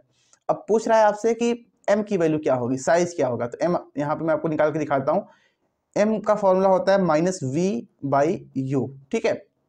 देखिए, -v कितना आया है आपका? तो v आपका आया है, माइनस लगा देंगे ऐसे, 1.15। देखिए, ये -v का नहीं है, ये जो सूत्र में होता है उसका मैंने लगाया है। जो u है, ऑब्जेक्ट का डिस्टेंस, वो आपको कितना गिवन है? -5। तो यहाँ पे लगाओगे -5, तो इसको डिवाइड करो, कट जाएगा। तो m इक्वल टू आ गया आपका 1.15 डिवाइड बाई 5। तो कैसे कटेगा? कटेगा नहीं है, ठीक है। तो पॉइंट हटाओ, डबल जीरो नीचे आएगा, तो आएगा आपका 115, तो ये हो जाएगा 500, ठीक है। तो अभी भी डिवाइड नहीं होगा, पॉइंट लगाओ, यहाँ पे 0 आएगा। कितनी बार ले जाओगे? 2 बार, ठीक है। तो 1000 हो गया, ठीक है। और बचा कितना है? 150 बचा है आपका, ठीक है, 150 बचा है। तो फिर 0 हो जाएगा, तो कितना हो जाएगा? 1500। कितनी बार जाएगा? ये 3 बार।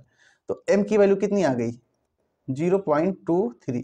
तो ये आपका आंसर है, आपसे पूछा था इसमें जो यहाँ पे निकल गया है। पहली बात तो m निकल गया है, m की वैल्यू ये है, और इसके साथ ही साथ आपसे पूछा था v, तो v भी आपने यहाँ पे कैलकुलेट कर लिया है। ठीक है, आपसे नेचर पूछा था, नेचर हो गया इसका वर्चुअल और इरेक्ट यानी आभासी और सीधा। तो कुछ इस तरीके से क्वेश्चन आपको लगाने हैं। पहले आपको साइन कन्वेंशन का ध्यान देना है और उसके बाद आप इस क्वेश्चन को ऐसे सॉल्व कर सकते हैं। ये बहुत ही इंपॉर्टेंट है जो मैं आपको ऊपर यहाँ पे लिख के दिया हूँ। ठीक है, इसको आप कहीं पे नोट करके रख लीजिए, या फिर मैंने इसके पहले ही तो बताया ही है, ये बहुत ही इंपॉर्टेंट है। ये साइन कन्वेंशन आप याद करेंगे तभी आपको ये क्वेश्चन सॉल्व करने में आसानी होगी। ठीक है, तो अब हमारा जो टॉपिक है दोस्त वो है रिफ्रैक्शन ऑफ लाइट, यानी कि प्रकाश का अपवर्तन क्या होता है। ठीक है, ये समझने के लिए आप सिंपल से ये समझिए कि जब लाइट रेज एक माध्यम से दूसरे माध्यम में जाएगी तो वो थोड़ा सा बेंड हो जाती है, थोड़ा सा मुड़ जाती है। इस घटना को हम कहते हैं प्रकाश का अपवर्तन यानी कि रिफ्रैक्शन ऑफ लाइट। ठीक है, समझिए इसको ध्यान से। मान लीजिए आप लोगों ने ये देखा होगा कि जैसे देखिए ऐसे समझिए कि ये ग्लास है। ठीक है, एक ग्लास स्लैब है इस तरीके से यहाँ पे, और इस ग्लास स्लैब में यहाँ पे देखिए बनाते हैं, व्हाइट कलर दिख नहीं रहा, ये ग्लास स्लैब है। यहाँ पे लेजर लाइट जब हम लोग जलाते हैं तो लेजर लाइट देखिए ऐसे आएगी यहाँ पे। ठीक है, ये लेजर लाइट ऐसे आई, और ऐसे आने के बाद अब इसको तो ऐसे सीधा निकल जाना चाहिए था।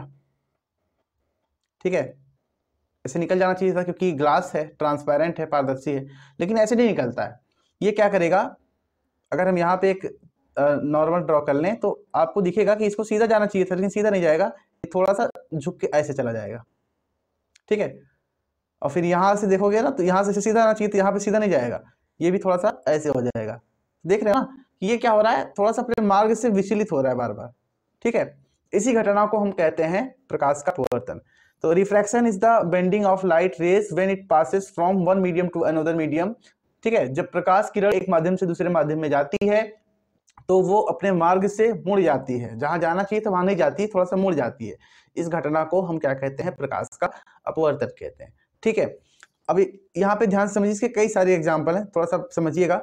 जैसे यहाँ पे देखिए आपको एक तीर दिखाई पड़ रहा है। ठीक है, इसमें ग्लास रख दिया गया।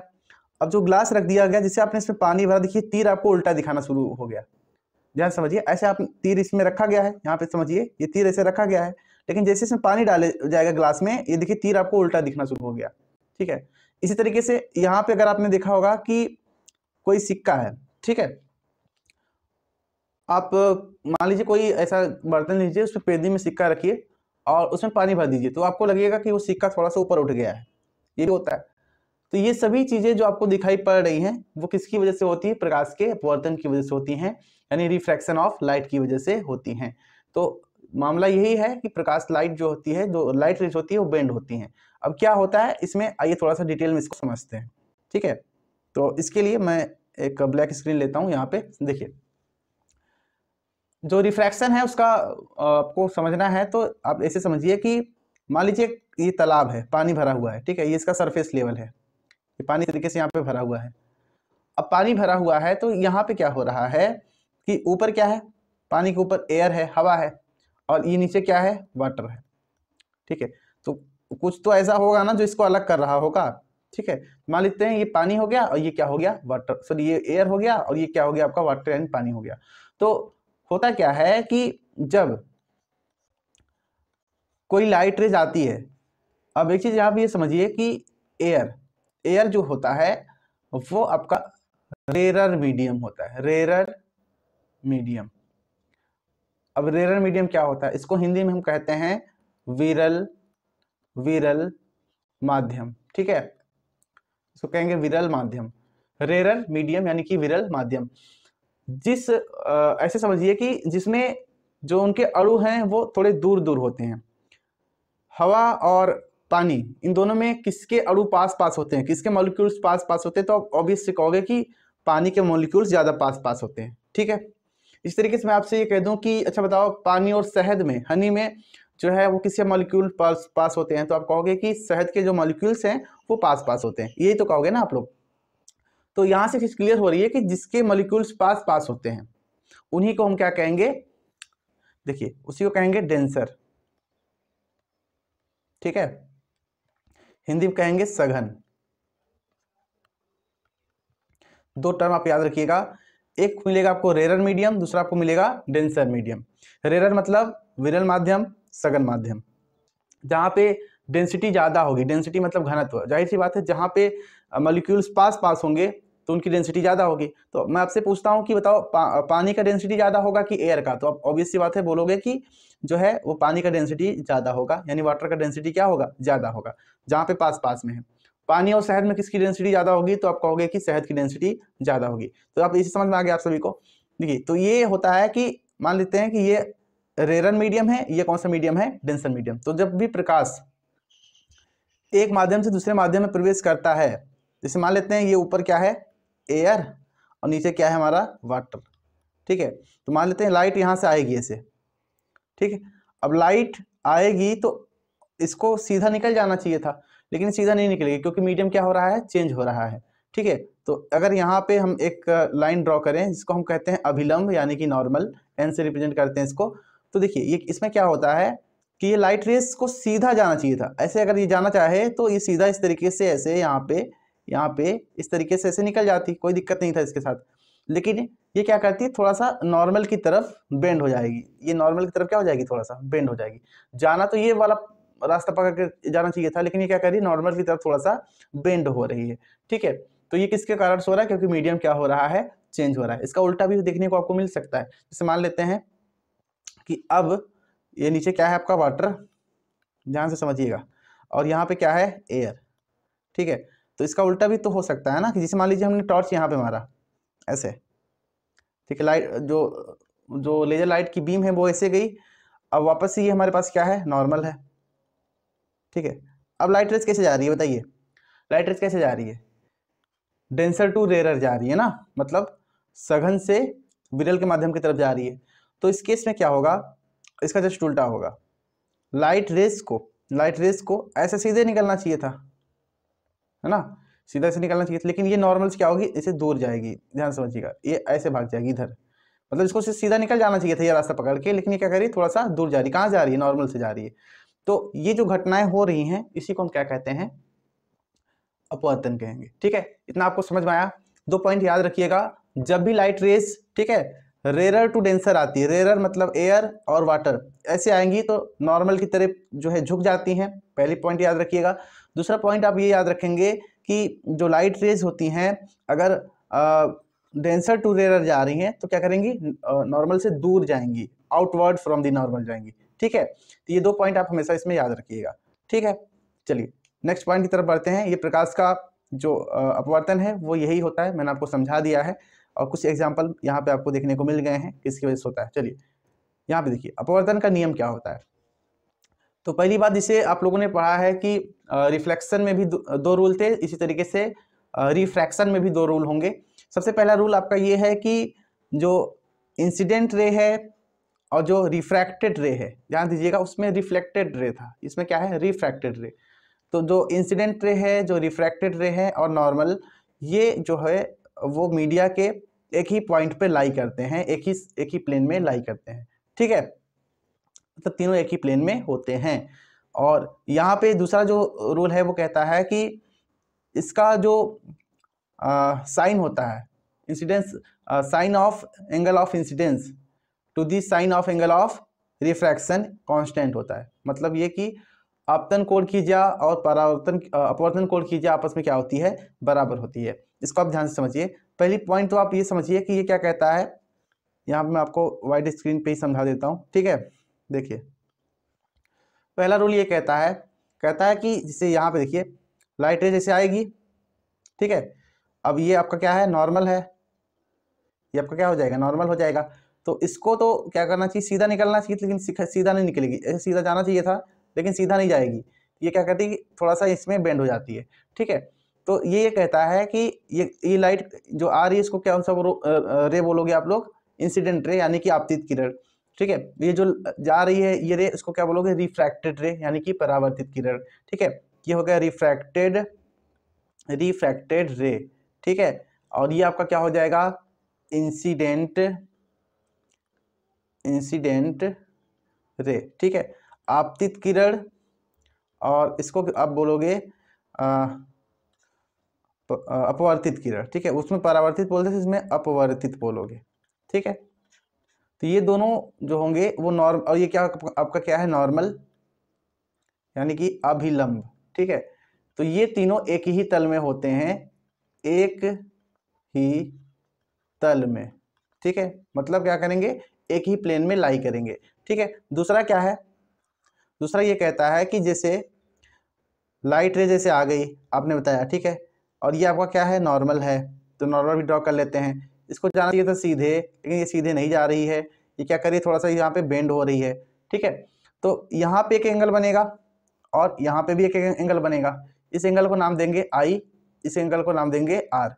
एंगल ऑफ इंसिडेंस यानी कि आपतन कोण, एंगल ऑफ रिफ्रैक्शन यानी कि अपवर्तन कोण, उस केस में था परावर्तन कोण। ठीक है, ध्यान दीजिएगा। तो ये कहता है कि sine i by sine r. ठीक है, मतलब दोनों का साइन लगा दो तो इसका जो रेशियो है वो कभी भी चेंज नहीं होता है, कांस्टेंट के बराबर होता है, एन के बराबर होता है।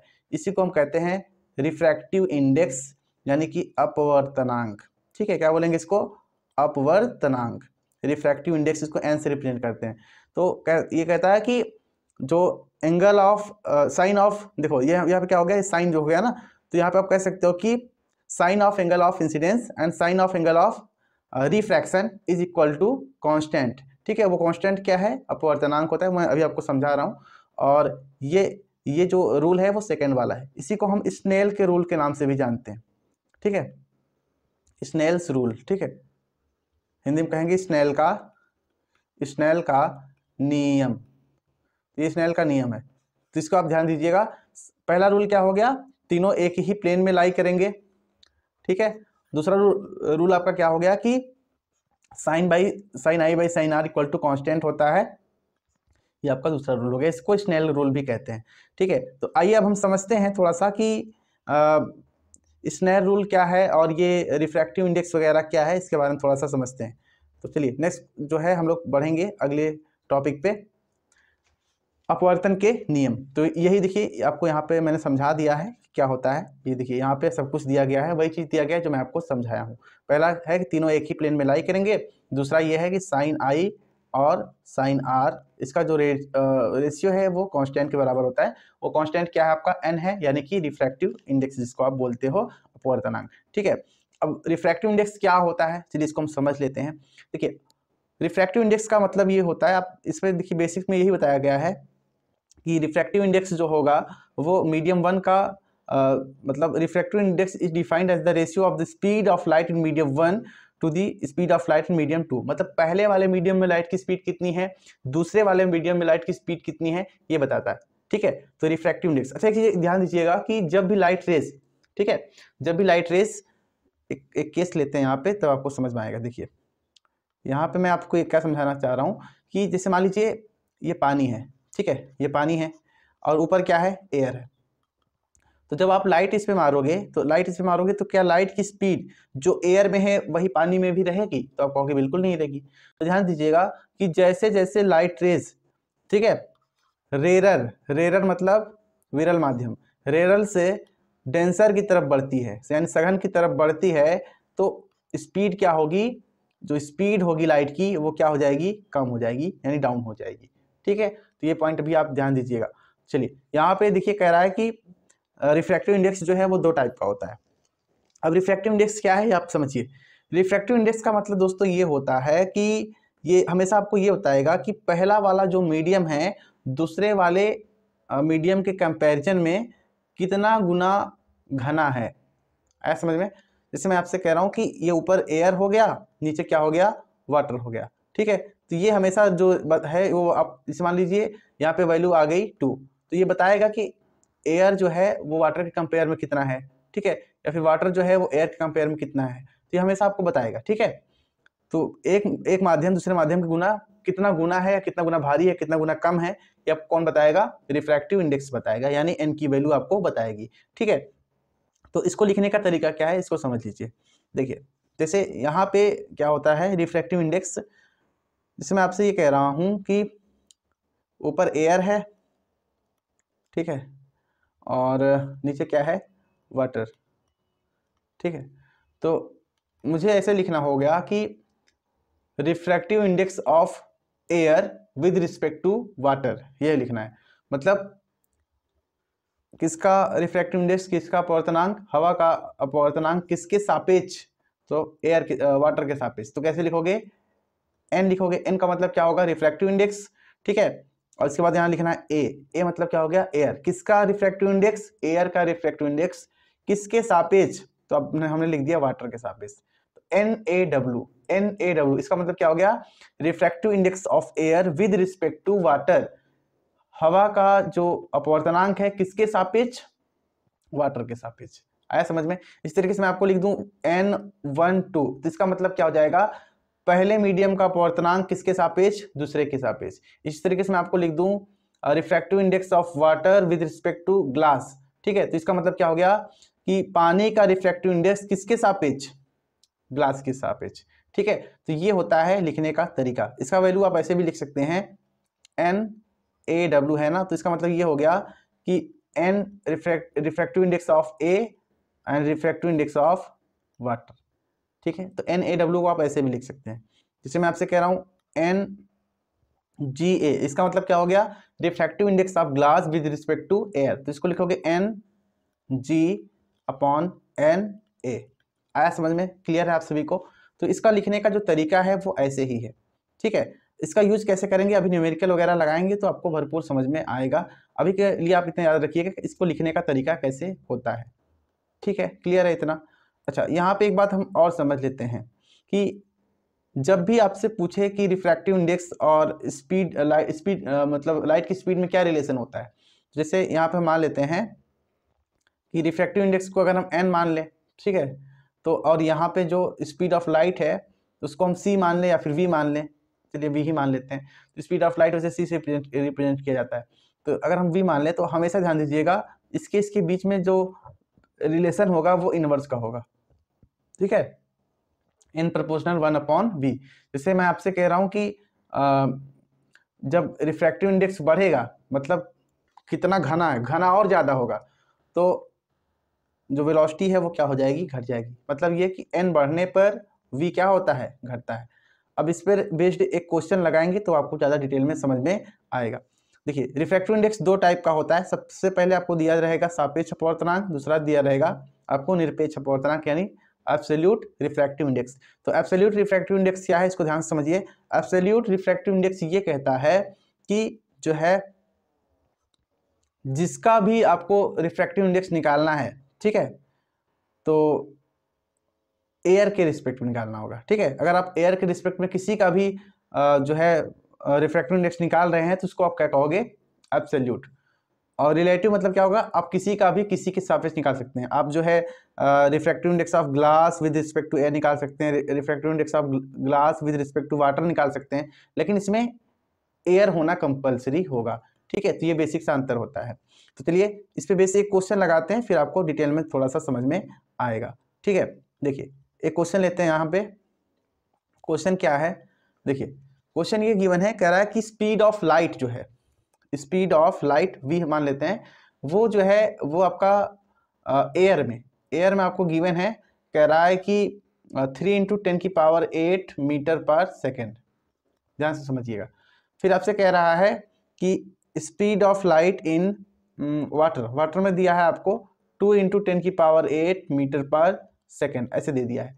तो आपसे पूछ रहा है कि रिफ्रैक्टिव ऐसे देखिए, यहाँ पे इसको क्लोज करते हैं। आपसे पूछ रहा है कि रिफ्रैक्टिव इंडेक्स ऑफ वाटर, ऐसे समझिए, देखिए refractive index of water with respect to air आपको बताना है।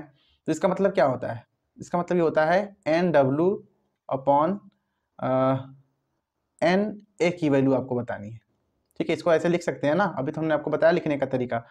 देखिए अब आपको ये पता है कि जो V होता है वो N के इनवर्स में होता है, तो जो N होगा वो इन्वर्सली प्रोपोर्शनल V होता है। तो जहाँ पे आपने W लिखा है वहाँ पर जब वेलोसिटी आप रखोगे तो इसको कैसे लिख सकते हो, देखो N वाटर का और रिफ्रैक्टिव इंडेक्स N किसका होगा, एयर का। तो आप इसको कैसे लिखोगे, देखो V यहाँ पे लिखा है ना, तो वेलोसिटी यहाँ पे किसका लेंगे, उल्टा लेंगे, क्योंकि देखो यहाँ पे क्या रिलेशन बन रहा है, इनवर्स का रिलेशन बन रहा है, उल्टा रिलेशन बन रहा है। तो यहाँ पे वेलोसिटी किसका लेंगे हम, मान लेते हैं वेलोसिटी लेंगे हम, यहाँ पे वाटर का है ना, तो किसका लेंगे, एयर का, और जहाँ पे एयर है वहाँ पे क्या लेंगे, वाटर का, उल्टा होता है। तो अगर NW/NA इसकी वैल्यू हमें निकालनी है तो एयर की वेलोसिटी कितनी होगी 3 × 10⁸ मीटर पर सेकेंड और इसकी होगी 2 × 10⁸ मीटर पर सेकेंड। ये कट जाएगा, कितना आ गया 1.5। ठीक है, तो refractive index of water with respect to air कितना होता है 1.5। मतलब ये क्या बताता है कि जो पानी है ना, उसका जो डेंसिटी है वो मतलब इसका एयर के कंपेरिजन में कितना है। क्लियर है? तो ये आपका होता है रिफ्रैक्टिव इंडेक्स निकालने का तरीका। इसी तरीके से आप लोग इसको निकाल सकते हैं। जैसे एक क्वेश्चन हम लोग और लेते हैं ताकि आपको डिटेल में थोड़ा सा समझ में आ जाए। ठीक है, यहाँ पे समझिए, देखिए क्वेश्चन एक और लेते हैं। क्वेश्चन हमारा ये है, आपको दिया है, कह रहा है refractive index of glass with respect to air आपको दिया है 3/2 ऐसे दिया है। ठीक है, और फिर आपको क्या है कि refractive index of water with respect to air आपको दिया है 2/3 ऐसे दिया है। तो आपसे पूछ रहा है कि refractive index of glass with respect to water बताइए कितना होगा। ये आपसे क्वेश्चन पूछ लिया, तो सबसे पहले आपको टारगेट इस पे करना है। ठीक है, ये आपको टारगेट इस पे करना है। अच्छा, ये देखिए यहाँ पे ध्यान से समझिएगा कि इसको हमें निकालना है। ठीक है, ये हमें कैलकुलेट करना है। तो सबसे पहले इसको हम क्या लिख सकते हैं, इसको हम लिख सकते हैं NGW को लिख सकते हैं NG और NW, मतलब यही हमें कैलकुलेट करना है। ठीक है, ये हमें कैलकुलेट करना है। तो चलिए इसको सॉल्व करते हैं पहले वाले को। तो इसका मतलब क्या, NGA का मतलब क्या हो गया NG/NA। ठीक है, इसकी वैल्यू कितना दिया है 3/2। चलो पहला इक्वेशन। दूसरा वाला देखिए, दूसरा वाला आपको क्या दिया है, देखिए दूसरा कह रहा है NW/NA। ठीक है, ये आपको कितना दिया है 2/3 दिया है। ये आपका क्या हो गया दूसरा इक्वेशन। तो अगर आप इक्वेशन 1 को इक्वेशन 2 से डिवाइड करते हैं तो देखो यहाँ पे क्या होगा, ये और ये क्या हो जाएगा, कट जाएगा। ठीक है, तो बचेगा कितना NG/NW, यही तो बचेगा। और ये क्या ऊपर से हो जाएगा 3/2/2/3 ऐसे होगा। तो अब आपको पता है इसका मल्टीप्लाई इसमें, इसका मल्टीप्लाई इसमें, तो ये हो जाएगा आपका 9/4। ये किसकी वैल्यू आ गई NG/NW की, कितना आ गई 9/4। तो ये आपका जो है आंसर हो जाएगा। इस तरीके से आपको इसको सॉल्व करना है। अगर आपसे कुछ ऐसे पूछ ले कि बताओ NWG की वैल्यू कितनी होगी, तो बस इसको पलट देना होता है। ठीक है, ये 4/9 हो जाएगा। तो ऐसे आपको इसको सॉल्व करना है। आई होप आपको समझ में आया होगा। चलिए आगे बढ़ते हैं। अब हम समझते हैं कि रेक्टेंगुलर स्लैब से, यानी कि एक कांच के टुकड़े से रिफ्रैक्शन कैसे होता है। देखिए यहाँ पे क्या होगा, लाइट रेज ऐसे आएगी। यहाँ पे देखिए, यहाँ पे लाइट रेज आ गई। अब लाइट रेज तो आ गई है, अब देखिए मीडियम चेंज होगा। ऊपर क्या है, एयर है, और नीचे क्या है आपका ग्लास है। ठीक है, कांच है। तो अब क्या होगा कि मीडियम चेंज होगा, तो इसका मतलब ये होगा कि ये एयर क्या था, यहाँ पे रेरर था। ठीक है, रेरर था। और ये क्या मिल रहा है आपको, डेंसर मिल रहा है। ठीक है, यहाँ पे हम जो है इस तरीके से बना लेंगे। अब इसको जाना तो चाहिए सीधे, ऐसे निकल जाना चाहिए था, लेकिन ये सीधे नहीं निकल रही है। ये क्या करेगी, थोड़ा सा बेंड हो जाएगी, कहाँ पे, नॉर्मल की तरफ। ठीक है, तो ये बेंड होते होते होते होते होते होते यहाँ पहुँच गई। ठीक है, इसको जाना कैसे चाहिए था, ऐसे सीधा निकलना चाहिए था, लेकिन ये सीधा नहीं निकल रही है। ध्यान समझिएगा, ये क्या कर रही है, बेंड हो रही है। इसको ऐसे सीधा जाना चाहिए था। ठीक है, अब देखिए यहाँ पे बेंड हो गई। अब यहाँ पे देखिए, ये एयर था, ये ग्लास था, ये क्या था, ग्लास था। फिर वापस से मीडियम चेंज हो गया। यहाँ पे भी एक नॉर्मल ड्रॉ करेंगे, ये आपका क्या होगा N1। ठीक है, और ये वाला नॉर्मल क्या हो गया N2। तो फिर से देखिए, अब ये क्या करेगी, अब देखिए यहाँ से रेयर टू डेंसर आ रही है, तो थोड़ा सा नॉर्मल की तरफ झुकेगी।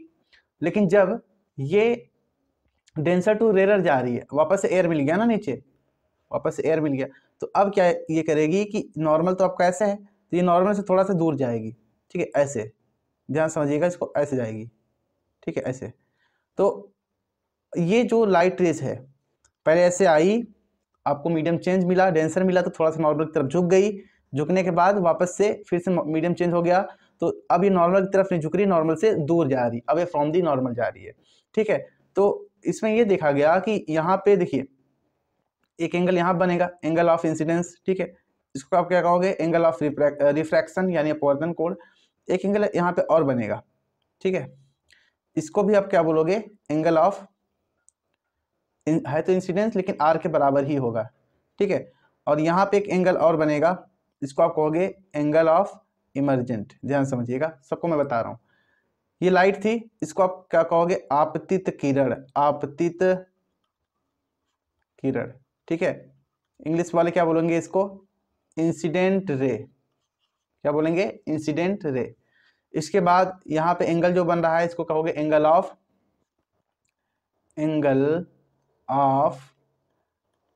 इंसिडेंस, ठीक है। हिंदी में क्या बोलोगे इसको, आपतन कोण, आपतन कोण, ठीक है। इसके बाद जैसे ये यहाँ पे आया, चेंज हुआ, अब ये वाली जो रेज आई थी इसको आपने इंसिडेंट रे बोल दिया, तो इसको क्या, कौन सा रे बोलोगे आप लोग, रिफ्रैक्टेड रे। हिंदी में इसको क्या बोलोगे, अपवर्तन या फिर अपवर्तित किरण, ठीक है, इसको बोलोगे अपवर्तित किरण। और यहाँ पे जो लाइट रे जैसे आई, यहाँ पे एक एंगल बन रहा है, इसको भी एंगल ऑफ रिफ्रैक्शन ही बोलेंगे, ठीक है। उसके बाद यहाँ पे देखिए, यहाँ पे फिर से वापस से इसका दोबारा से अपवर्तन हो रहा है, तो जब अब यहाँ पे जो रे निकल रही है इसको आप बोलोगे निर्गत किरण। क्या बोलोगे, इसको ध्यान समझिएगा, निर्गत किरण, ठीक है। इंग्लिश में बोलोगे इसको इमरजेंट रे, इमरजेंट रे, ठीक है। ये पॉइंट आप इसमें ध्यान देंगे। यहां से जो लाइट रेज आ रही है इसको बोलोगे आपतित किरण, ठीक है। उसके बाद ये आपका क्या होगा, अपवर्तित किरण। यहाँ एंगल जो बनेगा उसको बोलोगे आपतन कोण, एंगल ऑफ इंसिडेंस। यहाँ पे जो एंगल बनेगा उसको बोलोगे रिफ्रैक्टेड रे का कोण, मतलब क्या बोलोगे इसको, एंगल ऑफ रिफ्रैक्शन। इसको मैंने लिखना भूल गया मैं, एंगल ऑफ रिफ्रैक्शन यानी कि अपवर्तन कोण, ठीक है, इसको बोलोगे अपवर्तन कोण। तो ये अपवर्तन कोण हो गया। फिर लाइट रेज जैसे आगे बढ़ी, यहाँ पे ये भी अपवर्तन कोण हो गया। फिर जब दोबारा से इसका रिफ्रैक्शन होगा तो इसको हम बोलेंगे इमरजेंट रे यानी कि निर्गत किरण बोलेंगे, ठीक है। अब देखिए यहाँ पे जो एंगल बन रहा है इसको हम बोलेंगे निर्गत कोण। क्या बोलेंगे, निर्गत कोण। इंग्लिश में बोलेंगे इसको एंगल ऑफ इमरजेंस। क्या बोलेंगे, एंगल ऑफ इमरजेंस, ठीक है। तो ये इतने पॉइंट आपको इसमें याद रखने हैं, जो कि जब आपसे पूछा जाएगा कि रिफ्रैक्शन जो है रेक्टेंगुलर ग्लास कांच के टुकड़े से कैसे होता है अपवर्तन, तो आपको ऐसे डायग्राम बना के इसमें दिखा देना है। और जो है आपको साइड में, ठीक है, मैंने तो ऐसे लिख दिया है, आपको साइड में सब कुछ सिंबल बना के लिखना है। जैसे कि आई क्या है, आई लिख देना है। उसके बाद यहाँ पे आर क्या है, ठीक है, angle i, angle r, angle e के बारे में लिखना है। फिर ये रे कौन सा है, ठीक है, ये सब आपको लिख देना। ये पहला नॉर्मल है, ठीक है, ये दूसरा वाला नॉर्मल है। तो ऐसे बना के आपको लिखना होगा, ठीक है। आई होप आप सभी को समझ में आया होगा। चलिए नेक्स्ट क्वेश्चन की तरफ बढ़ेंगे। अब हम बात करेंगे लेंस के बारे में। उसमें हमने पढ़ा था जो है परावर्तन जो है वो आपका एक मिरर से हो रहा था, तो अपवर्तन किसमें देखने को मिलेगा, लेंस में। अब लेंस क्या होता है, चलिए इसको समझते हैं। Lens is a transparent medium which is obtained by joining two transparent spherical glass.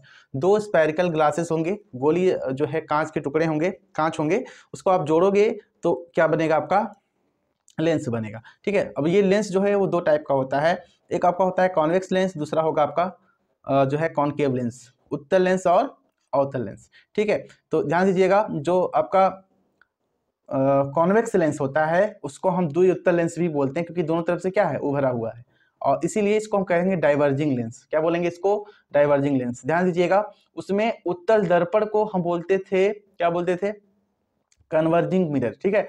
और इसमें क्या है, ये सॉरी ये कन्वर्जिंग है, ठीक है, उसमें क्या था, वो डाइवर्जिंग था। ध्यान समझिएगा। तो ये जो उत्तल है इसको क्या बोलोगे आप लोग, कन्वर्जिंग। ये लाइट को क्या करेगा, कन्वर्ज करेगा, ठीक है। और मिरर के केस में उल्टा है। मिरर में जब उत्तल का था, ये जो कॉन्वेक्स लेंस था, तो इसी को हम लोग क्या बोलते थे उसमें, डाइवर्जिंग, ठीक है। मिरर के केस में इसको डाइवर्जिंग बोलते थे, और लेंस के केस में क्या बोल रहे हैं, कन्वर्जिंग। और इसमें देखिए ये इसको बाई कॉनकेव भी बोल देते हैं, या फिर द्विउत्तल लेंस भी बोल देते हैं, तो कंफ्यूज मत होइएगा, नाम एक ही है। और इसको डाइवर्जिंग लेंस के नाम से भी जानते हैं। ठीक है, तो ये आप पॉइंट इसमें याद रखिएगा लेंस में। अब इसका जो है आपका डेफिनेशन क्या होगा कैसे, तो इसको थोड़ा सा आप लोग समझ लीजिए, फिर मैं आपको आगे बताता हूँ। ठीक है, सबसे पहले यहाँ पे हम डिस्कस करेंगे कि इन दोनों लेंस का डेफिनेशन क्या रहने वाला है। देखिए, जैसे कि हमने बात किया है कि ये आपका कौन सा लेंस है, ये आपका कॉन्वेक्स लेंस है। तो देखिए, ये अगर आप ड्रॉ करोगे तो ये किसी ना किसी स्फीयर का पार्ट होगा ना, तो वो हम डिस्कस करेंगे। लेकिन आप ध्यान से समझिए, ऐसा लेंस जो किनारे किनारे पे क्या हो, थिन हो। थिन का मतलब पतला हो। ठीक है, और यहाँ भी देखिए किनारे क्या है, थिन एट एज, एज। ठीक है, किनारे पे क्या हो, पतला हो, और सेंटर पे क्या हो, मोटा हो। मोटा की इंग्लिश होती है थिक। ठीक है, तो ऐसा लेंस जो किनारे पे पतला बीच में मोटा हो, उससे हम क्या कहेंगे, कॉन्वेक्स लेंस। क्या बोलेंगे, कॉन्वेक्स लेंस। ठीक है, और इसके अलावा जो ऐसा लेंस जो बीच में पतला हो, किनारे किनारे पे क्या हो, मोटा हो। ठीक है, जैसे ये बीच में क्या पतला है, पतला को क्या बोलेंगे हम लोग, थिन बोलेंगे। ठीक है, और ये किनारे क्या है, थिक है, यानी कि मोटा है। तो ऐसे लेंस को हम क्या बोलेंगे, कॉनकेव लेंस बोलेंगे, कॉनकेव लेंस। ठीक है, तो ये पॉइंट आप इसमें याद रखिएगा। ठीक है, ये इसका डेफिनेशन हो जाएगा। एक्चुअल में आपको ये कुछ ऐसा दिखाई पड़ेगा जैसे कि आपको यहाँ पे दिखाई पड़ रहा है। ठीक है, चलिए नेक्स्ट हम बात करते हैं। अच्छा, यहाँ पे एक चीज समझिए, जैसे ये आपका क्या है, कॉन्वेक्स लेंस है। ठीक है, तो कॉन्वेक्स लेंस है, तो अगर आप इसको यहाँ पे देखो, इसको यहाँ से देखिए, यहाँ से समझिए, अगर यहाँ से अगर आप इसको देखते हुए आएंगे तो इस तरीके से इसको ड्रॉ करोगे, ड्रॉ करोगे, ड्रॉ करोगे, तो क्या बनेगा, एक सर्कल ही तो बनेगा ना। ये क्या बन रहा है, एक सर्कल ही तो बन रहा है ना, यहाँ पे एक सर्कल ही तो बन रहा है। इसी तरीके से यहाँ से भी इसको हम ड्रॉ करोगे। ठीक है, ये समझ लो, यहाँ से अगर इसको ड्रॉ करोगे तो ये भी क्या बनेगा, एक सर्कल ही तो बनेगा ना। तो है तो ये स्फेयर का पार्ट। तो इसीलिए हम कहते हैं कि ये क्या है, होता है एक स्फेरिकल जो है ग्लास होता है, उसी का पार्ट होता है। गोली कांच, जो शीशा होता है, कांच होता है, उसी का एक पार्ट होता है। ठीक है, इसी तरीके से ये अब देख सकते हैं हिंदी में दिया है। तो इस कुछ पॉइंट हैं जो इसमें आपको समझने हैं। अच्छा, ये दो स्फेयर बन रहे हैं, दो गोले बन रहे हैं, इसका मतलब इसके पास दो सेंटर भी होगा, एक सेंटर यहाँ पे, एक सेंटर यहाँ पे। ये C1 हो जाएगा, ये क्या हो जाएगा, C2 हो जाएगा। क्लियर है। ठीक है, जैसा कि आप लोगों ने पढ़ा है कि किनारे वालों को यहाँ पे क्या कहेंगे, पोल। तो यहाँ पे किनारे वालों को क्या कहेंगे, पोल कहेंगे। तो आप समझिएगा कि यहाँ पे जो पोल है इसको P2 बोल दिए, इसको हमने क्या बोल दिया है, P1 बोल दिया है। ठीक है, तो अब यहाँ पे देखिए, ये जो बीच में आपको ये दिखाई पड़ रहा है, ठीक है, बीच में यहाँ पे, तो इसमें भी तो एक सेंटर है ना, इसको हम कहेंगे ऑप्टिकल सेंटर, यानी हिंदी में क्या कहेंगे, प्रकाशिक केंद्र। ठीक है, और यहाँ से लेके यहाँ तक की जो दूरी है, ध्यान समझिएगा, एक सर्कल की यहाँ से यहाँ तक दूरी कितनी होगी, देखिए यहाँ समझिए, यहाँ से लेके इसका अगर हम देखेंगे तो यहाँ तक एक रेडियस ऑफ कर्वेचर बनेगा, मतलब त्रिज्या यहाँ बनेगी, और इसका देखेंगे तो यहाँ से यहाँ बनेगी। ठीक है ना, तो इसके पास भी दो रेडियस ऑफ कर्वेचर भी होंगे। ठीक है, अब जब दो रेडियस ऑफ कर्वेचर होंगे, दो वक्रता त्रिज्या होंगी, तो इसके पास फोकस भी कितना होगा, दो होगा। आया समझ में। तो ये अब पॉइंट इसमें ध्यान दीजिएगा। ठीक है, चलिए इसी तरीके से यहाँ पे हम बात करें कॉनकेव लेंस में, तो कॉनकेव लेंस में भी सेम चीज है। आप देखेंगे इस तरीके से ड्रॉ करोगे तो इसमें भी क्या बनेगा, एक आपको स्फेयर ही बनेगा, इसमें भी एक स्फेयर बनेगा, इसके पास भी डबल रेडियस होगा। ठीक है, और डबल रेडियस होने के नाते डबल पोल भी आपको यहाँ पे मिलेगा। ठीक है, और इसके साथ ही साथ जो बीच में है इसको आप क्या बोलोगे, ऑप्टिकल सेंटर बोलोगे, यानी प्रकाशिक केंद्र बोलोगे। ठीक है, तो ये आपका कुछ इस तरीके से पॉइंट है। अच्छा, ये लाइन जो यहाँ से लेके यहाँ तक पास हो रही है, इसको हम कहेंगे मुख्य अक्ष। क्या कहेंगे, मुख्य अक्ष, यानी कि प्रिंसिपल एक्सिस, यहाँ पे आपको लिखा गया है। ठीक है, तो ये आपका क्या है, प्रिंसिपल एक्सिस होता है। चलिए अब देखिए, तो अब आप समझ गए होंगे कि अगर इसको हम इस तरीके से यहाँ पे ड्रॉ करेंगे तो ये ऐसे बनेगा।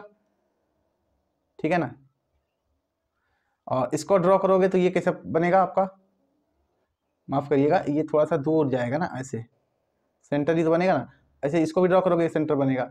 तो आप कह सकते हैं कि डबल सेंटर है, तो इसके यहाँ से लेके यहाँ तक तो रेडियस ही तो होता है ना आपका, ये रेडियस ही तो है, इसका पहला रेडियस, ये दूसरा रेडियस। तो ध्यान दीजिएगा कि यहाँ पे जो है वो पहला फोकस, ठीक है, तो यहाँ पे इस वाले पोर्शन पे क्या होगा, वो दूसरा फोकस, ये पहला सेंटर, ये क्या होगा, दूसरा सेंटर। तो हमने कंफ्यूजन के लिए यहाँ पे लिख देते हैं, ये फोकस है, तो ये जो सेंटर है इसको कहेंगे डबल ऑफ फोकस। क्या कहेंगे, डबल ऑफ फोकस, मतलब यहाँ से यहाँ तक जितनी डिस्टेंस है उतनी डिस्टेंस आपको यहाँ पे भी देखने को मिलेगी। ये फोकस 1, ये होगा डबल फोकस ऑफ 1, इसी तरीके से फोकस 2, इसी तरीके से डबल ऑफ फोकस 2। ठीक है ना, क्लियर है। तो ये जो बीच में है इसको क्या बोलोगे, ऑप्टिकल सेंटर।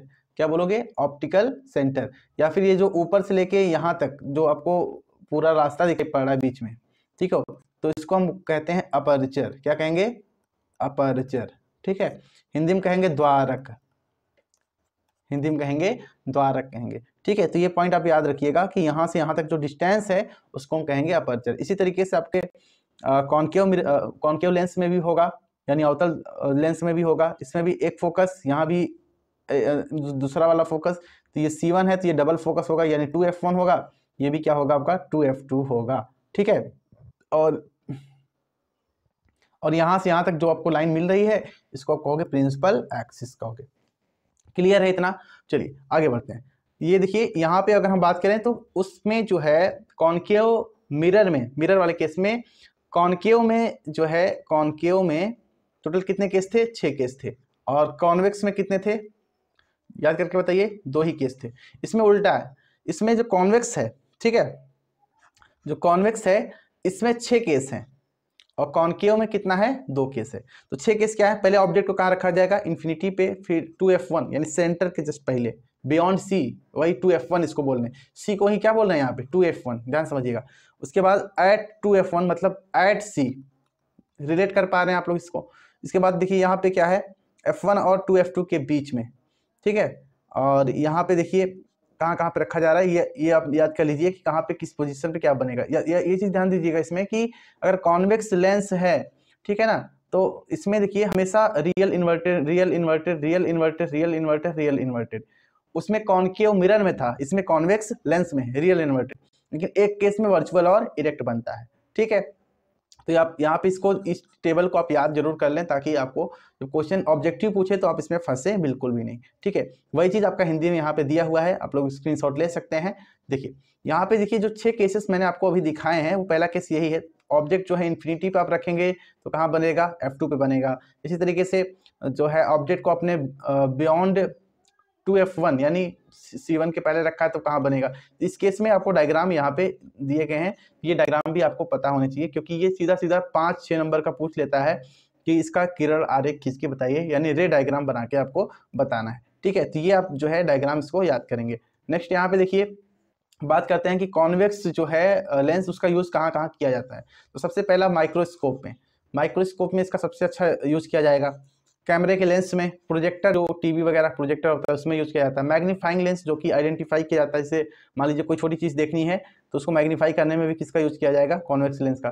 टेलीस्कोप में इसका यूज किया जाएगा। तो ये 4-5 जो है उदाहरण है जो कि आप समझ सकते हैं कि किन किन चीजों में कॉन्वेक्स का यूज किया जाता है। ठीक है, अब हम बात कर लेते हैं कॉन्केव में। तो कॉन्केव में टोटल 2 केस होते हैं, एक इन्फिनिटी पे रख के और दूसरा ऑप्टिकल सेंटर और इन्फिनिटी के बीच में रखने पर। ठीक है, तो ये हिंदी में है। इसके 2 डायग्राम आपको यहाँ पे देखने को मिल जाएंगे, तो आप ये याद रखिएगा कि इस केस में कहाँ पे बनता है। ठीक है, तो इसमें अगर हम बात करें तो इसमें देखिए हमेशा वर्चुअल और इरेक्ट ही बनेगा। ठीक है, उसमें क्या था, कॉन्वेक्स में था, इसमें क्या है, कॉन्केव। तो कॉन्वेक्स और कॉन्केव मिरर और लेंस में जस्ट उल्टा ही होता है। तो चलिए यहाँ पे देखिए ये आपका 2 हो गया इस तरीके से, यहाँ पे आपको समझ में आया होगा, ये 2 डायग्राम आपको याद रखने हैं। चलिए अब यहाँ पे देखिए एक क्वेश्चन नहीं है, यहाँ पे देखिए कॉन्केव का यूज आपको बताना है। तो यूज कहाँ करना है, बाइनोकुलर्स में इसका यूज करेंगे, टेलीस्कोप में यूज करेंगे, आई ग्लास में भी इसका यूज कर सकते हैं। हालांकि कॉन्वेक्स लेंस का भी आई ग्लास में यूज करते हैं, इसका कोई दिक्कत नहीं है। फ्लैश लाइट में भी इसका यूज करेंगे। तो ये आपका कॉन्केव जो है लेंस का यूज हो गया। ठीक है, साइन कन्वेंशन के बारे में बात करें दोस्तों, तो साइन कन्वेंशन यहाँ पे ध्यान दीजिएगा। सबसे पहले मिरर फॉर्मूला आप याद करिए, 1/f = 1/v - 1/u होता है।